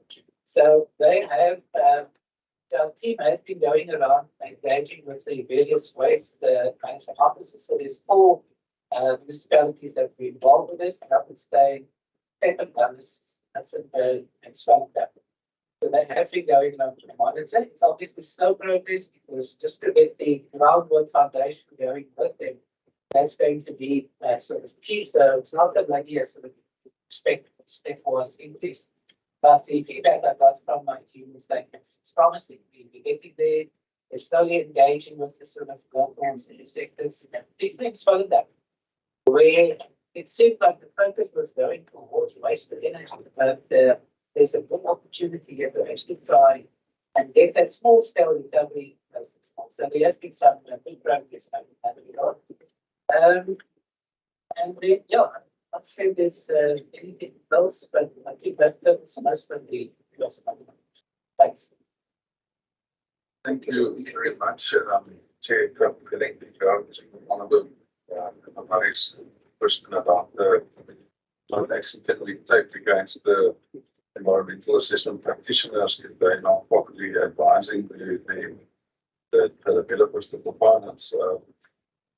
So the need for the consultants will also be old professional registration only came into effect for the first time in South Africa last year. After 18 years in the making. And we were lobbying hard for that in the country. But the national will put that in place, and our officials are also registered. So now there's a code of conduct that kicks in, there's formal procedure. People must not only be registered, they must maintain their registration. And there is a process that if there's any concerns that they're not keeping the code of conduct or that they're getting things wrong, then there's a process that one can now follow in terms of reporting, whether there's an official or a consultant appointing the over making a case that should be investigated by the professional registration authority. It does happen that it's not that the consultants are not are misdirecting the client in terms of they are answering the question correctly. They are just being asked the wrong question. So they're being asked, is it listed to require environmental authorization if I want to do this? And then the consultant will correctly say yes. So that's not the incorrect advice. And then, all right, please now briefing you to apply for authorization. All that we're saying, and it's like the screening of the school sites. Before you brief a consultant to apply, you should approach us and proactively advise and guide on the options, including the option as we're looking at electricity projects, to say, well, why are you triggering listed activities? Can't you stay out of the sensitive area? Can't you stay behind the setback, whatever the specifics of the case might be? So it is something that will be addressed moving forward, that if one picks up, how we, so with the screening of the school sites, we're proactively doing it. So they don't have to brief anybody. We are just going to screen all the school sites and just proactively and give the advice up front so that they know whether anything is required or not. How to go about it also 9 years ago. But I asked it actually coming on the question while Murray on the expansion program, the upgrading of the facilities. I'll ask Gordon to come in on the top question and the other international fora. And I'll ask the branch to come in on the awesome question. I'll also touch on that. But then that nature on the structure question. In terms of the infrastructure, we divided into maintenance As you are aware that since 3 years ago, this is no longer budgeted for by public works, and we've set aside a maintenance fund, which we get from whatever revenue we generate. So in terms of what we set out to do for the current year is outlined on page 393, although the figures are not there, and I just want to elaborate on that a bit with your indulgence. For example, the Stewart Fathers for Skywalk, we are budgeting just under 3 million to get that project kick-started. It's a skywalk that goes across all the redwood trees over the last bits of remnants of forest in the Southern Cape, which is going to be quite an eyestopper. It's going to be the longest skywalk, so there'll be some firsts for the province and the country as well. And we're kickstarting that project this year. Then there's money for the Mon tourism development, that's there for water reticulation system, linking it to the Overbear water network, a budget of 4 million. Now, I just want to elaborate on the Montevideo. If we're looking at the current year, we did budget 6 million to spend on the Montevideo fire, and etc., etc. And we just started with the revamp and the rebuild of that infrastructure there. However, there was a delay because an initial EIA was issued by National and it was retracted. So unfortunately, there's going to be a delay in the current financial year's budget already. But and then hopefully we will take that forward. For Wolverkloof, there's 2 particular projects there amounting to roughly 7 million. We are managing that complex, and we have already invested quite a bit in there, just under 5 million already. But when it's done over the next 3 years, hopefully it will generate quite a lot of money, conferencing, day trips, etc., and also facilities for staff. And so we can go on now to just outline what we hope to do with the 41 million that has been earmarked for the infrastructure.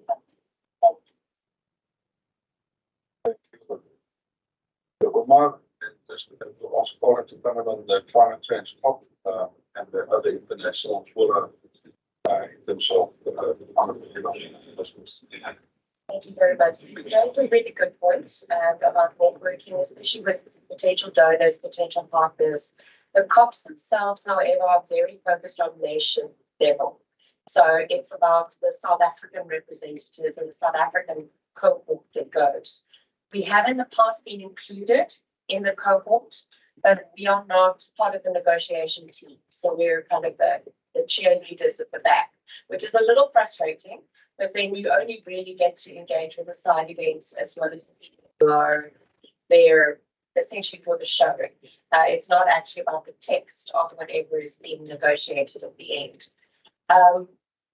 Because of that, one of the things that we're focused on is trying to actually partner with other regional governments.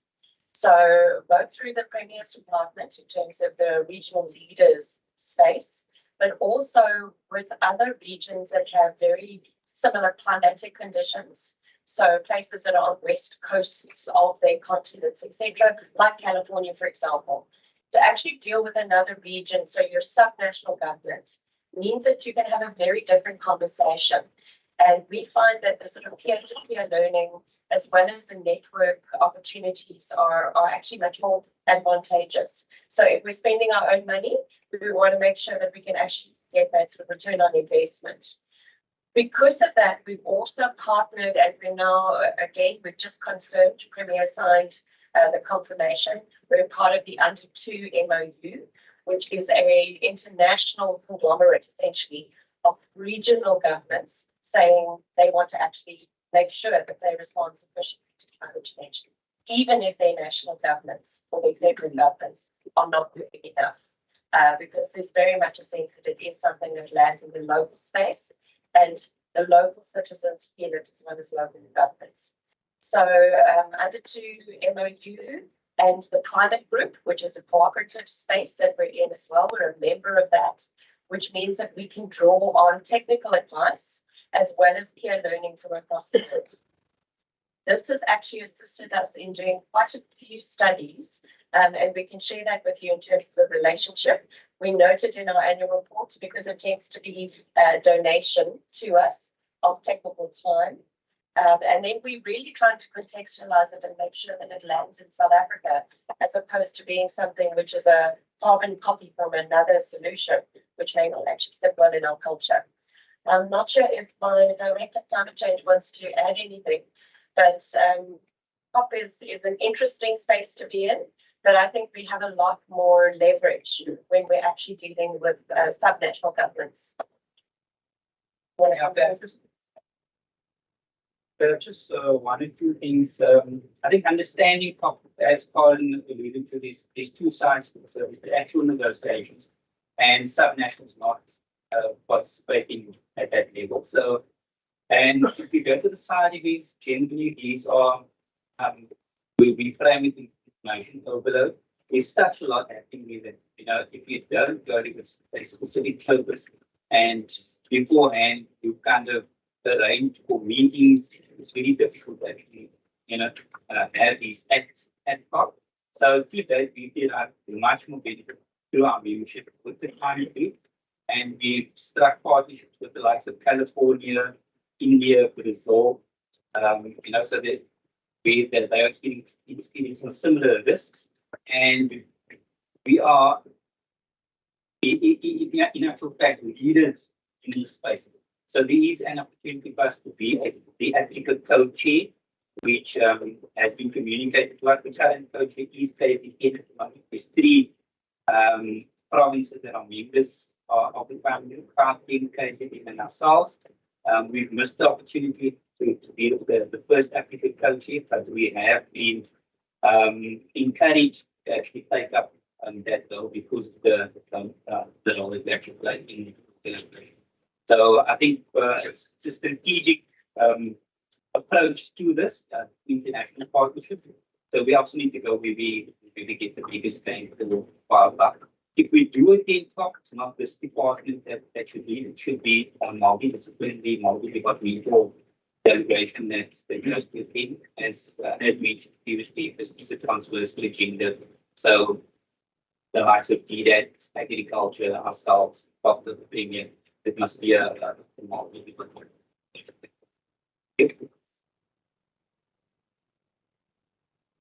Thank you.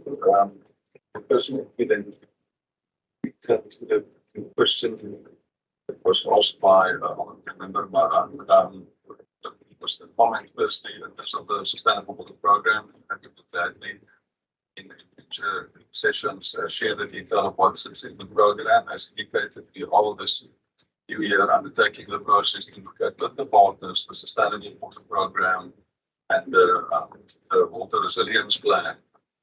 We are be going what exactly will the prioritization look like, and so also the changing program to the future, and that as will be informed by the water day that will happen next week.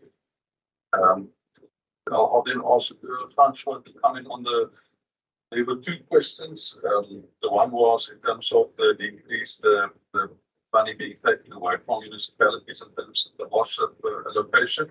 And then related to that, the question, the honourable member, in terms of, why, in terms of the table A5, why the process that we follow in terms of the municipalities that participate in the ownership program, the projects within those municipalities. I just wanted to raise the one thing in relation to that this is the funding that gets transferred that's indicated. Our main investment in municipalities, as you can see from our budget, is the time of our officials, because that's our main cost driver, cost of employment. And we have a integrated municipal support plan for each one of the 30 Western Cape municipalities. If I use the example of Open West, we, in terms of us, for example, wanting to support them with equality, equality management, we first had to get an equality management plan on the place by the municipality as legislated, and Open West was the last municipality in the province that did not have an equality management plan. It's their legal mandate. You can only support them. We were supporting them over a long period of time, maybe more than a decade. It was only after the minister was, pushing hard to say if we can get a plan in place, then there's something to support. But without the plan and prioritization and it being part of the IDP, what do we support? So now, just as an example, we do have an equality management plan for both municipalities since last year for the first time. And now, because of the support plan for the municipality, because of the time that our officials spend. But the same happens whether it is assistance with the land use management of municipalities, the spatial development frameworks, the rezoning, the processes that we assist with. That support is provided to all the municipalities. But Francois, if you can just come in on the question in terms of the offset and the allocations process. Thank you. Thank you, HND. Chair, through you.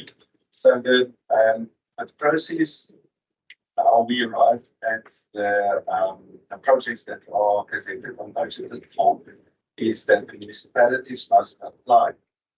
So we allow them to apply for a maximum of 3 projects that we then assess on various criteria.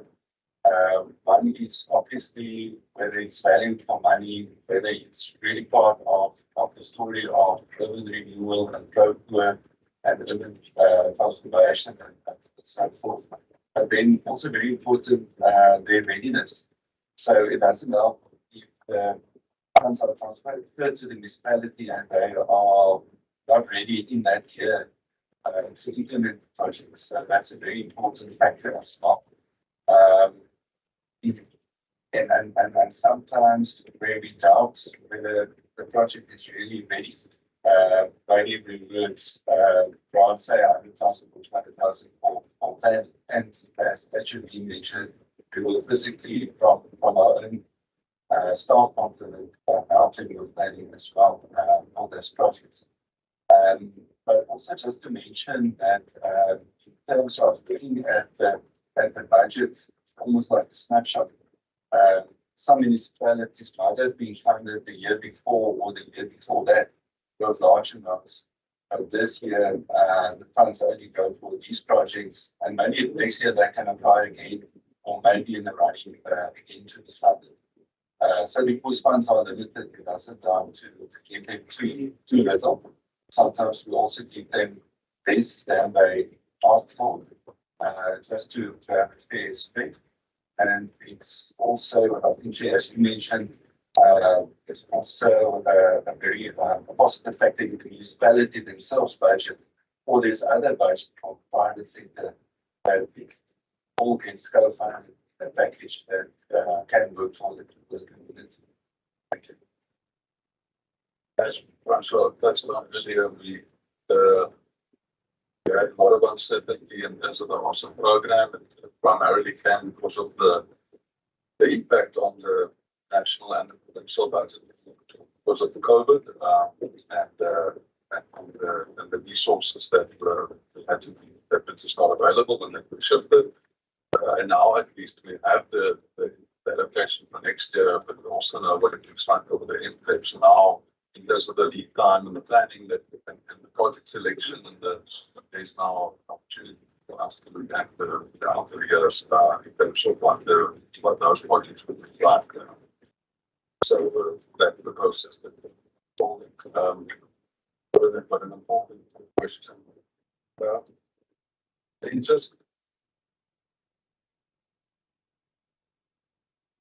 Just to cross-calculate it, the question comment that most honorable member Moran was raising in terms of calculations vacancy rate, the target is 0, and should not even be looking. We just want to respond to that. to thank you, honorable members, honorable members, Narani in particular. We take note of your comment and we take it very seriously as well. We were requested after our last relation with the standing committee to provide input with regards to our employment equity plan, which we have, and also within the plan on page 9, our report, the 8 or 9, stipulates that I can always just recall it, that we do give preference to African black, male and female. It's overtly stated, irrespective of the terms. Because I remember your question was, do we actually just not look for designated groups, which we do. So if we look at the development of an employment equity plan, that someone is in that particular post, that is the post at that moment in time, and then as and when a vacancy arises, we go to our criteria, and that is where we actually look at designation. And it is outlined in the plan. Thank you.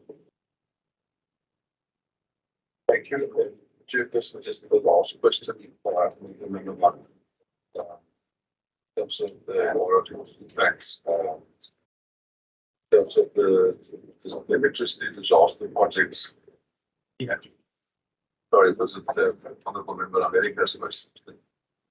Yeah. Oh, sorry, it was the chair. Yes, apologies.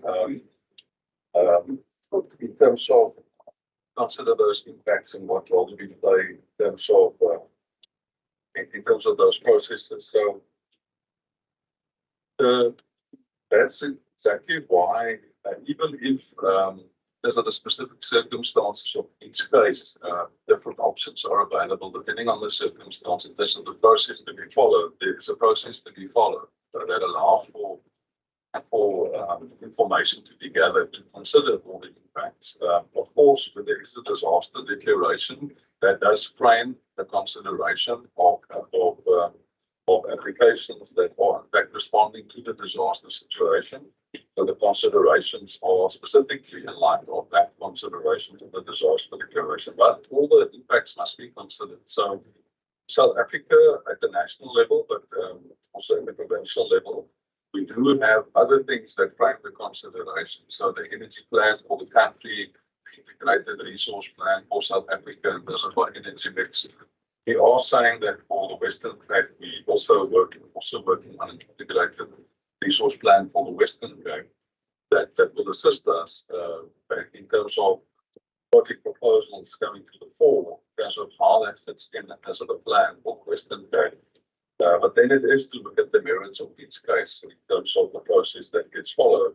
When we not the competent authority to deal with an application, we have a team that very specifically participate and that which our department participates and comments and even appeal decisions by whoever it's national or the Department of Minerals and Energy and even the last even like matters commentary to the High Court.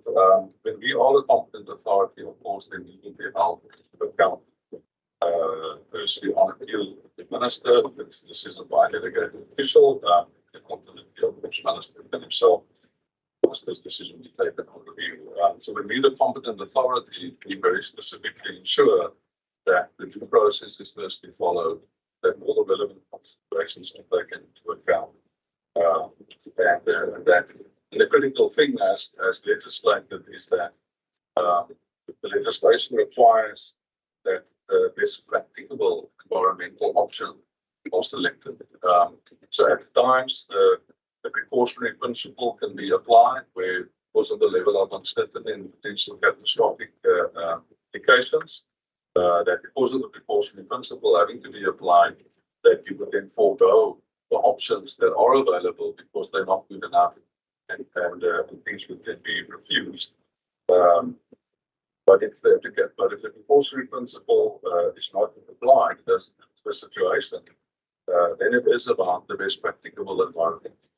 that avoids the negative impacts to the extent possible, that mitigates to the extent possible, while realizing the benefits, the positive impacts to be had. And then it is context specific in terms of the policy, in terms of the frameworks, in terms of the disaster declaration, in terms of the merits of the specific case. And that's why we also are so critical that in terms of our mandate, that we are serving both present and future generations. So those are policy and our strategies and our frameworks, and does it allow us to because of the decisions that need to be made at all those levels, policy level, the strategy level, the framework level, and then we can get to the merits of the specific case. That was the last question. Thank you. Thank you, honourable members. Any further questions? And can I just say we'll be going for 2 hours normally. I believe people should give opportunities to stretch their legs after 2 hours. Can I just get an indication of the number of questions? Then the decision will be taken whether we're going to push through or whether we'll break. Just an indication, a question from you, Honourable Baran. No, Chair. Murray, some 2 questions. Chair, Chair, I do have a question. I just want to check my question on page 4 to 6. It speaks to our second. Said that in terms of the new money that we have received, we more or less can see where that money went. Now, there's also municipalities that reduced the decrease. Whether there was reasons for that. Maybe it's a case where those municipalities will not be able to spend the full amount, and therefore money has been taken away and given to municipalities where there was a plan. Whether they could be able to spend those monies. And I'm not sure whether that particular question was answered. I heard a response in terms of A5, the issue of both from the West. And I'm happy with that question, but it's a follow-up on that. But I just said, want to check whether that particular question. Honourable Murray. Thank you. Chair, so my first question then is, just forgive my ignorance, please, that I'm not sure what a biosphere reserve is. If you could just explain that, where they're located and how they contribute. And then listening to the minister's speech yesterday, she spoke about the 4 pillars in terms of energy.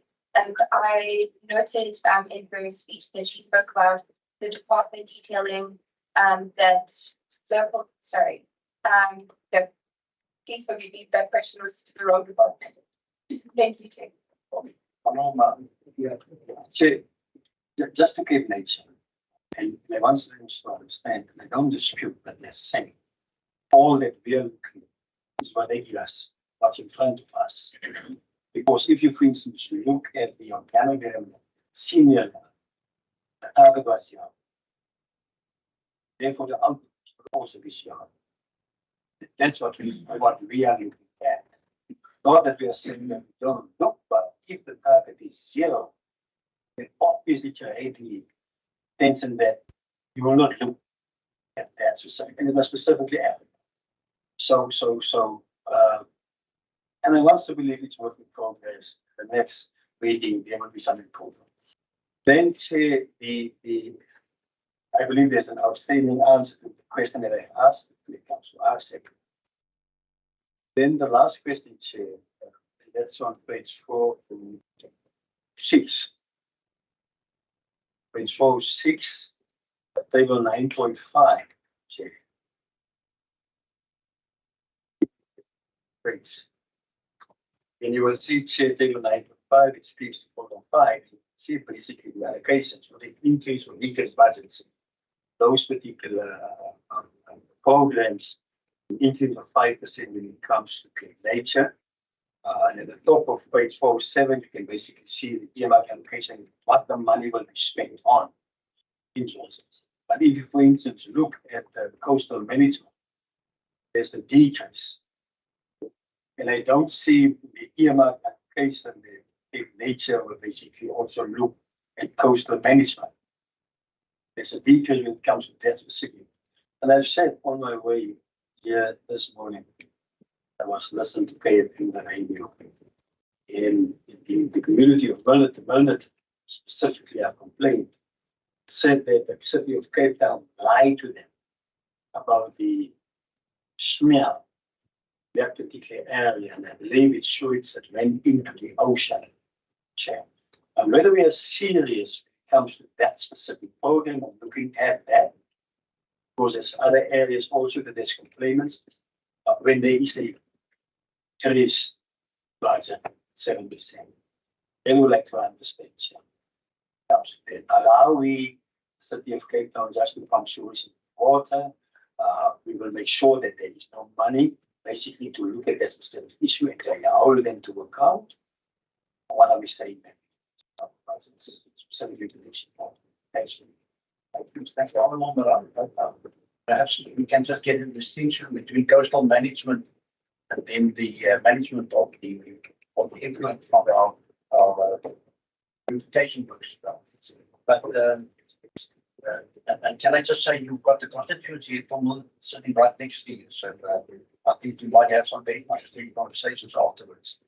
Can I just ask, HOD, you answered in general regarding the Langebaan, etc. My question, I want a specific answer as to whether your department or cabinet, whether you commented on the application, have you had an opportunity to comment on the application for the car fellowship working in Saldanha? If we could just get an indication, because I'm seriously concerned that this state of disaster might sidetrack you or deny you the opportunity to really become involved in areas which we as a province are really serious about them, that we hold dear. So that is I think in terms of the transfers to municipalities, in the budget we do see this, that the transfer for say the greatest municipality competition, there are the transfers for RFIP, but you also provide other transfers to municipalities to assist them, our goal of improving the environment for the citizens of the province. Thank you. And then after this, honourable members, we will break in.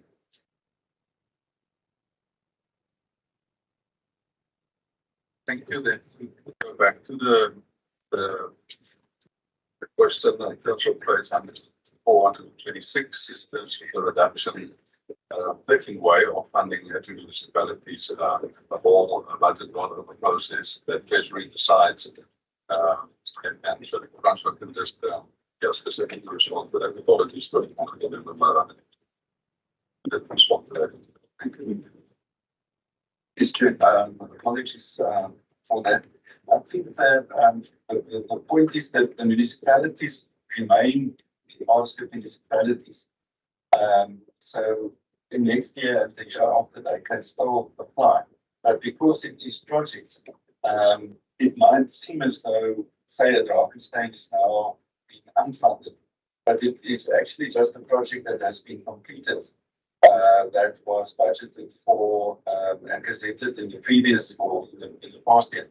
So yeah, so it looks quite minus 100%, but it's not actually that they out of the loop for the future. And it's just a comparison of other projects that were assessed to be more aligned to our goals for this year and more I think the example of Drakenstein, they did apply for a project, but it was for resurfacing of tennis courts. And it was not even in a particularly poor area. So that specific project just didn't feature very high in terms of the whole desirability criteria, and so we put it to a tennis spot. But it doesn't mean that they are out.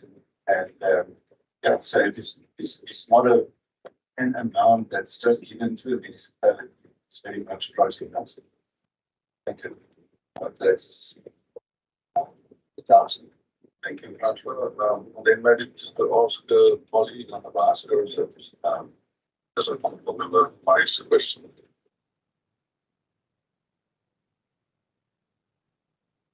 Thanks, Honourable Member. In terms of bicycle reserves, they fall under the international program for UNESCO, and bicycle reserves. These are actually non-profit companies that aim to integrate and bring to the ground the objectives of the land bicycle program, which are ultimately about conservation and sustainable development, bringing two together and integrating them, scientific research and education. And their broad objectives are aligned with our program 5 objectives, and that's the basis on which we are supporting their operational requirements. On the basis of that small amount, which is 200,000 per annum, they managed to leverage significant co-financing, project financing, grant funding, because they are supported by the government, but also because they fall within our legislative framework under the Biodiversity Act and previously under the Western Cape Bioservices Act and regulations. So with my information on them, they achieve amazing things actually on the ground with communities in those particular areas that I've mentioned. Thanks. And if you can stay by the microphone, I might just get a good question about the coastal management, nature question in terms of program 5. That's what page 106 maybe Gordon to start and give overview. Coastal management, so we work as a team. Program 5, as you will know, we have a service delivery model that distinguishes the department and Cape Nature's responsibilities and roles within biodiversity and coastal management.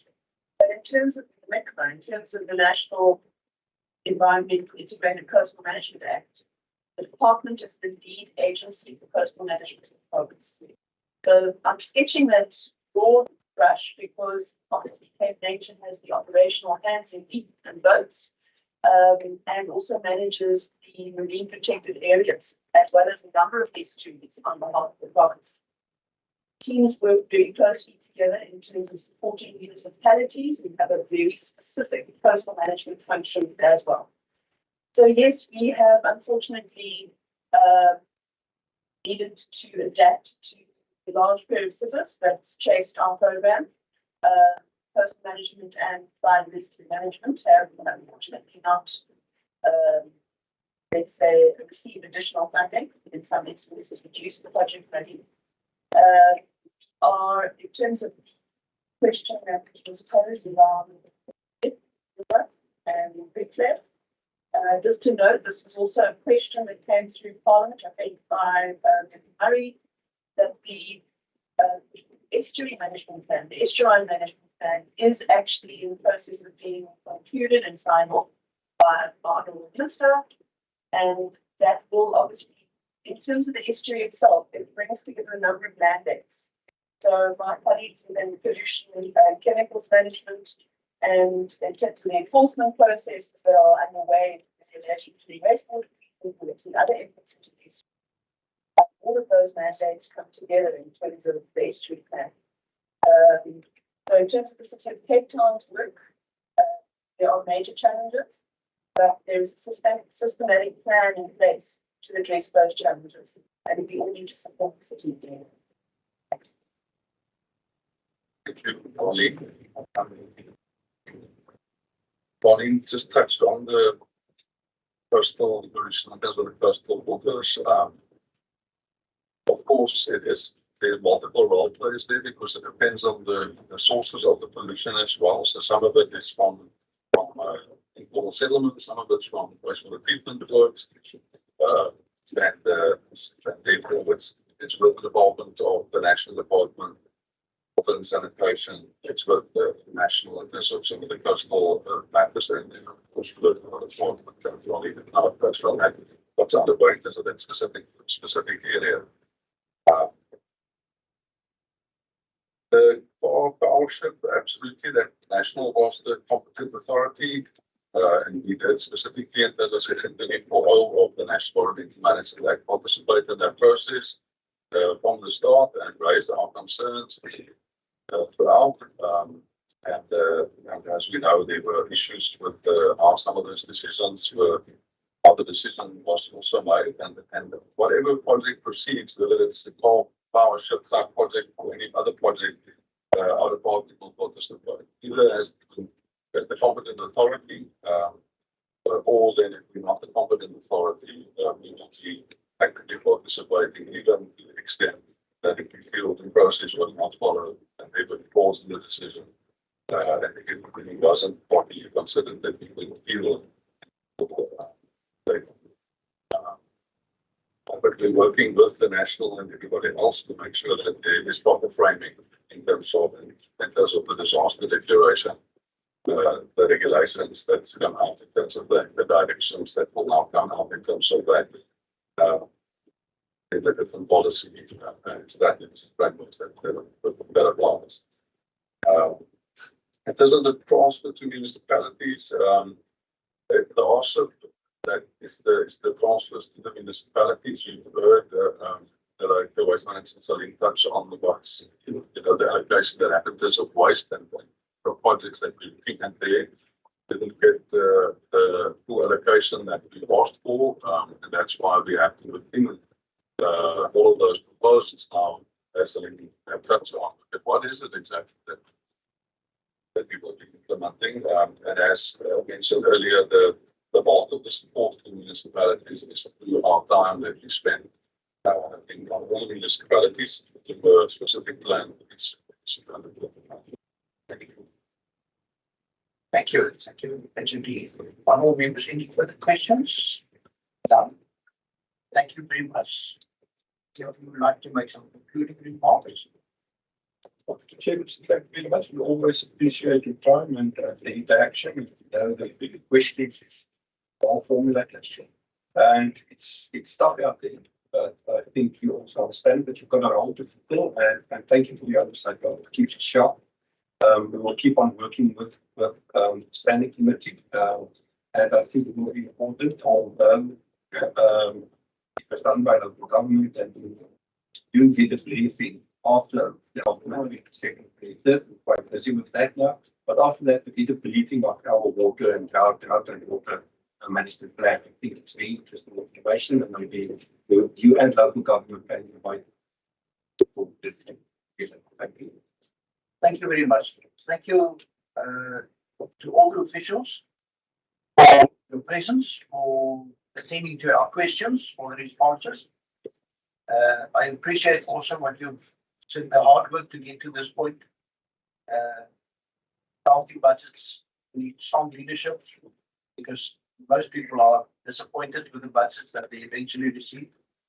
And the fact that they seem to be needs in the house is a positive sign of the leadership in the department and its entity. So thank you very much for that.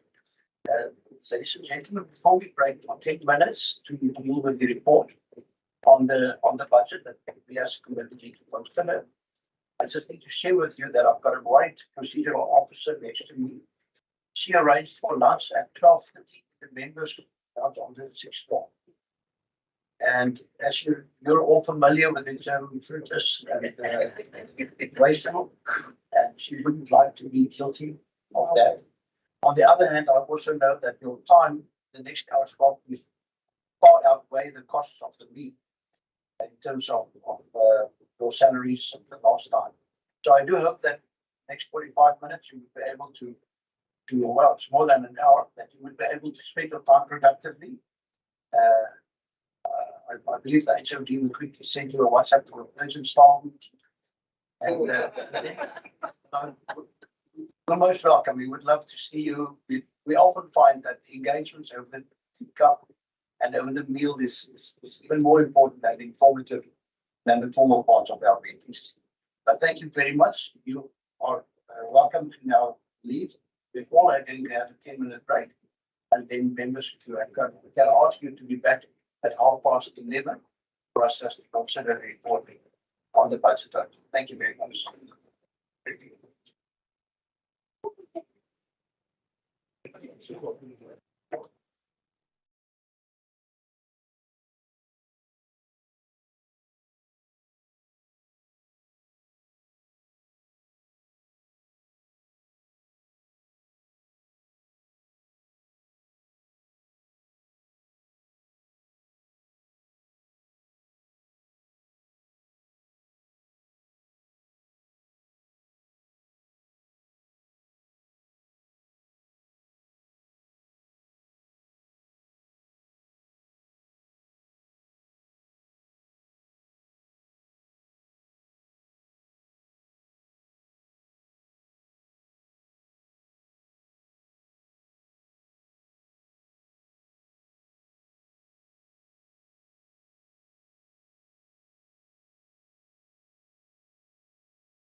our meeting of the Standing Committee on Agriculture, Environmental Affairs and Development Planning on budget vote 9, Environmental Affairs and Development Planning in the schedule to the Western Cape Appropriation Bill.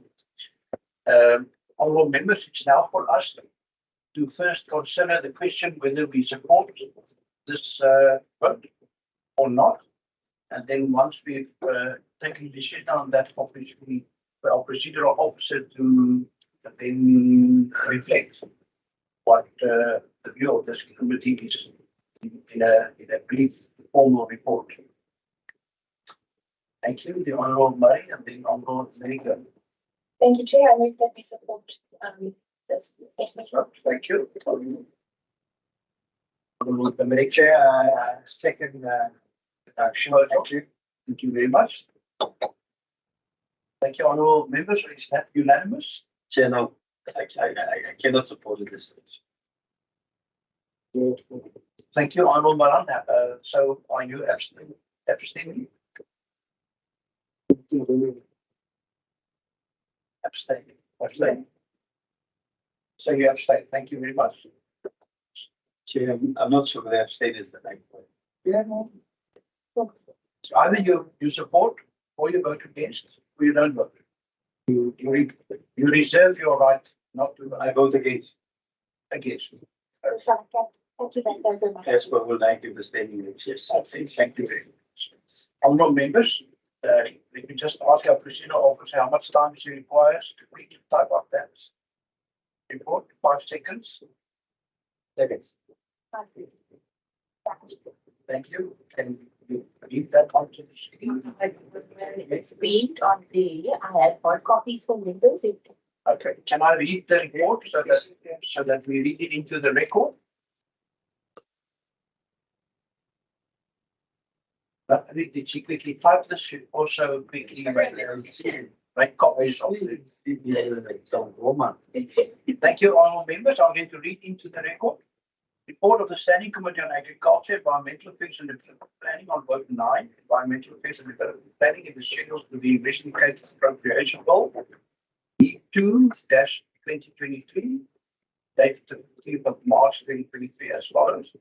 The Standing Committee on Agriculture, Environmental Affairs and Development Planning, having deliberated on the subject of vote 9, Environmental Affairs and Development Planning in the schedule to the Western Cape Appropriation Bill, E2-2023, referred to it in accordance with Standing Rule 188, reports that it supports the vote.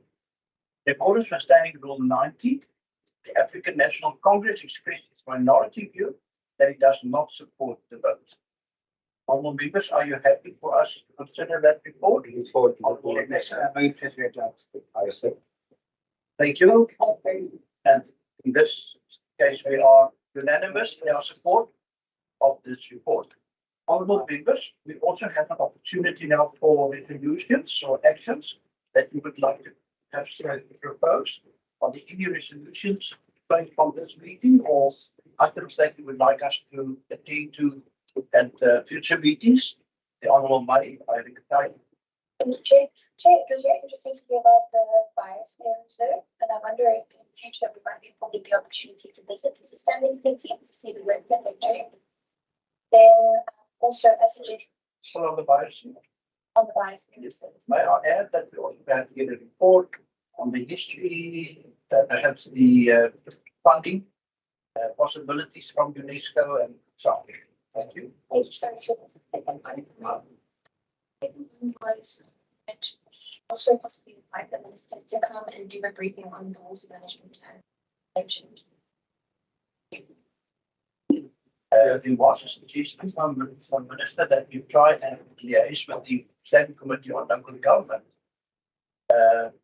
You think we should engage the speakers and then the chairperson of that committee and argue that? Sir, thank you very much. Thanks. Mine was about the 17 million rand for sustainable water program that we maybe receive a report in terms of particular areas that have benefited out of that, the amount of that money spent on particular areas that have benefited for that. I must admit, I'm not completely with you. Is it 17 million in this budget or in the previous budget? Was said in this budget. That was the response there is. for the upcoming year? Or the current year? Current year. Current. Okay. So a detailed report on the spending on water infrastructure. Sustainable water content. Okay. It was just rephrasing proposed spending, money has to be spent yet it's in a good way. That is what I'm certain about. Is it for the 2023-2024 budget? Or is it in the 2022-2023 budget? But perhaps we can phrase it that we just want more detail on the 17 million. Where the money will be spent, on what the money will be spent. Is it working for water projects, is it infrastructure projects and so on. So that we don't commit to specific financial. Any further proposals, resolutions? Thank you, honourable members. Thank you for your presence. And I omitted at the beginning to introduce and thank our support staff who speak captains.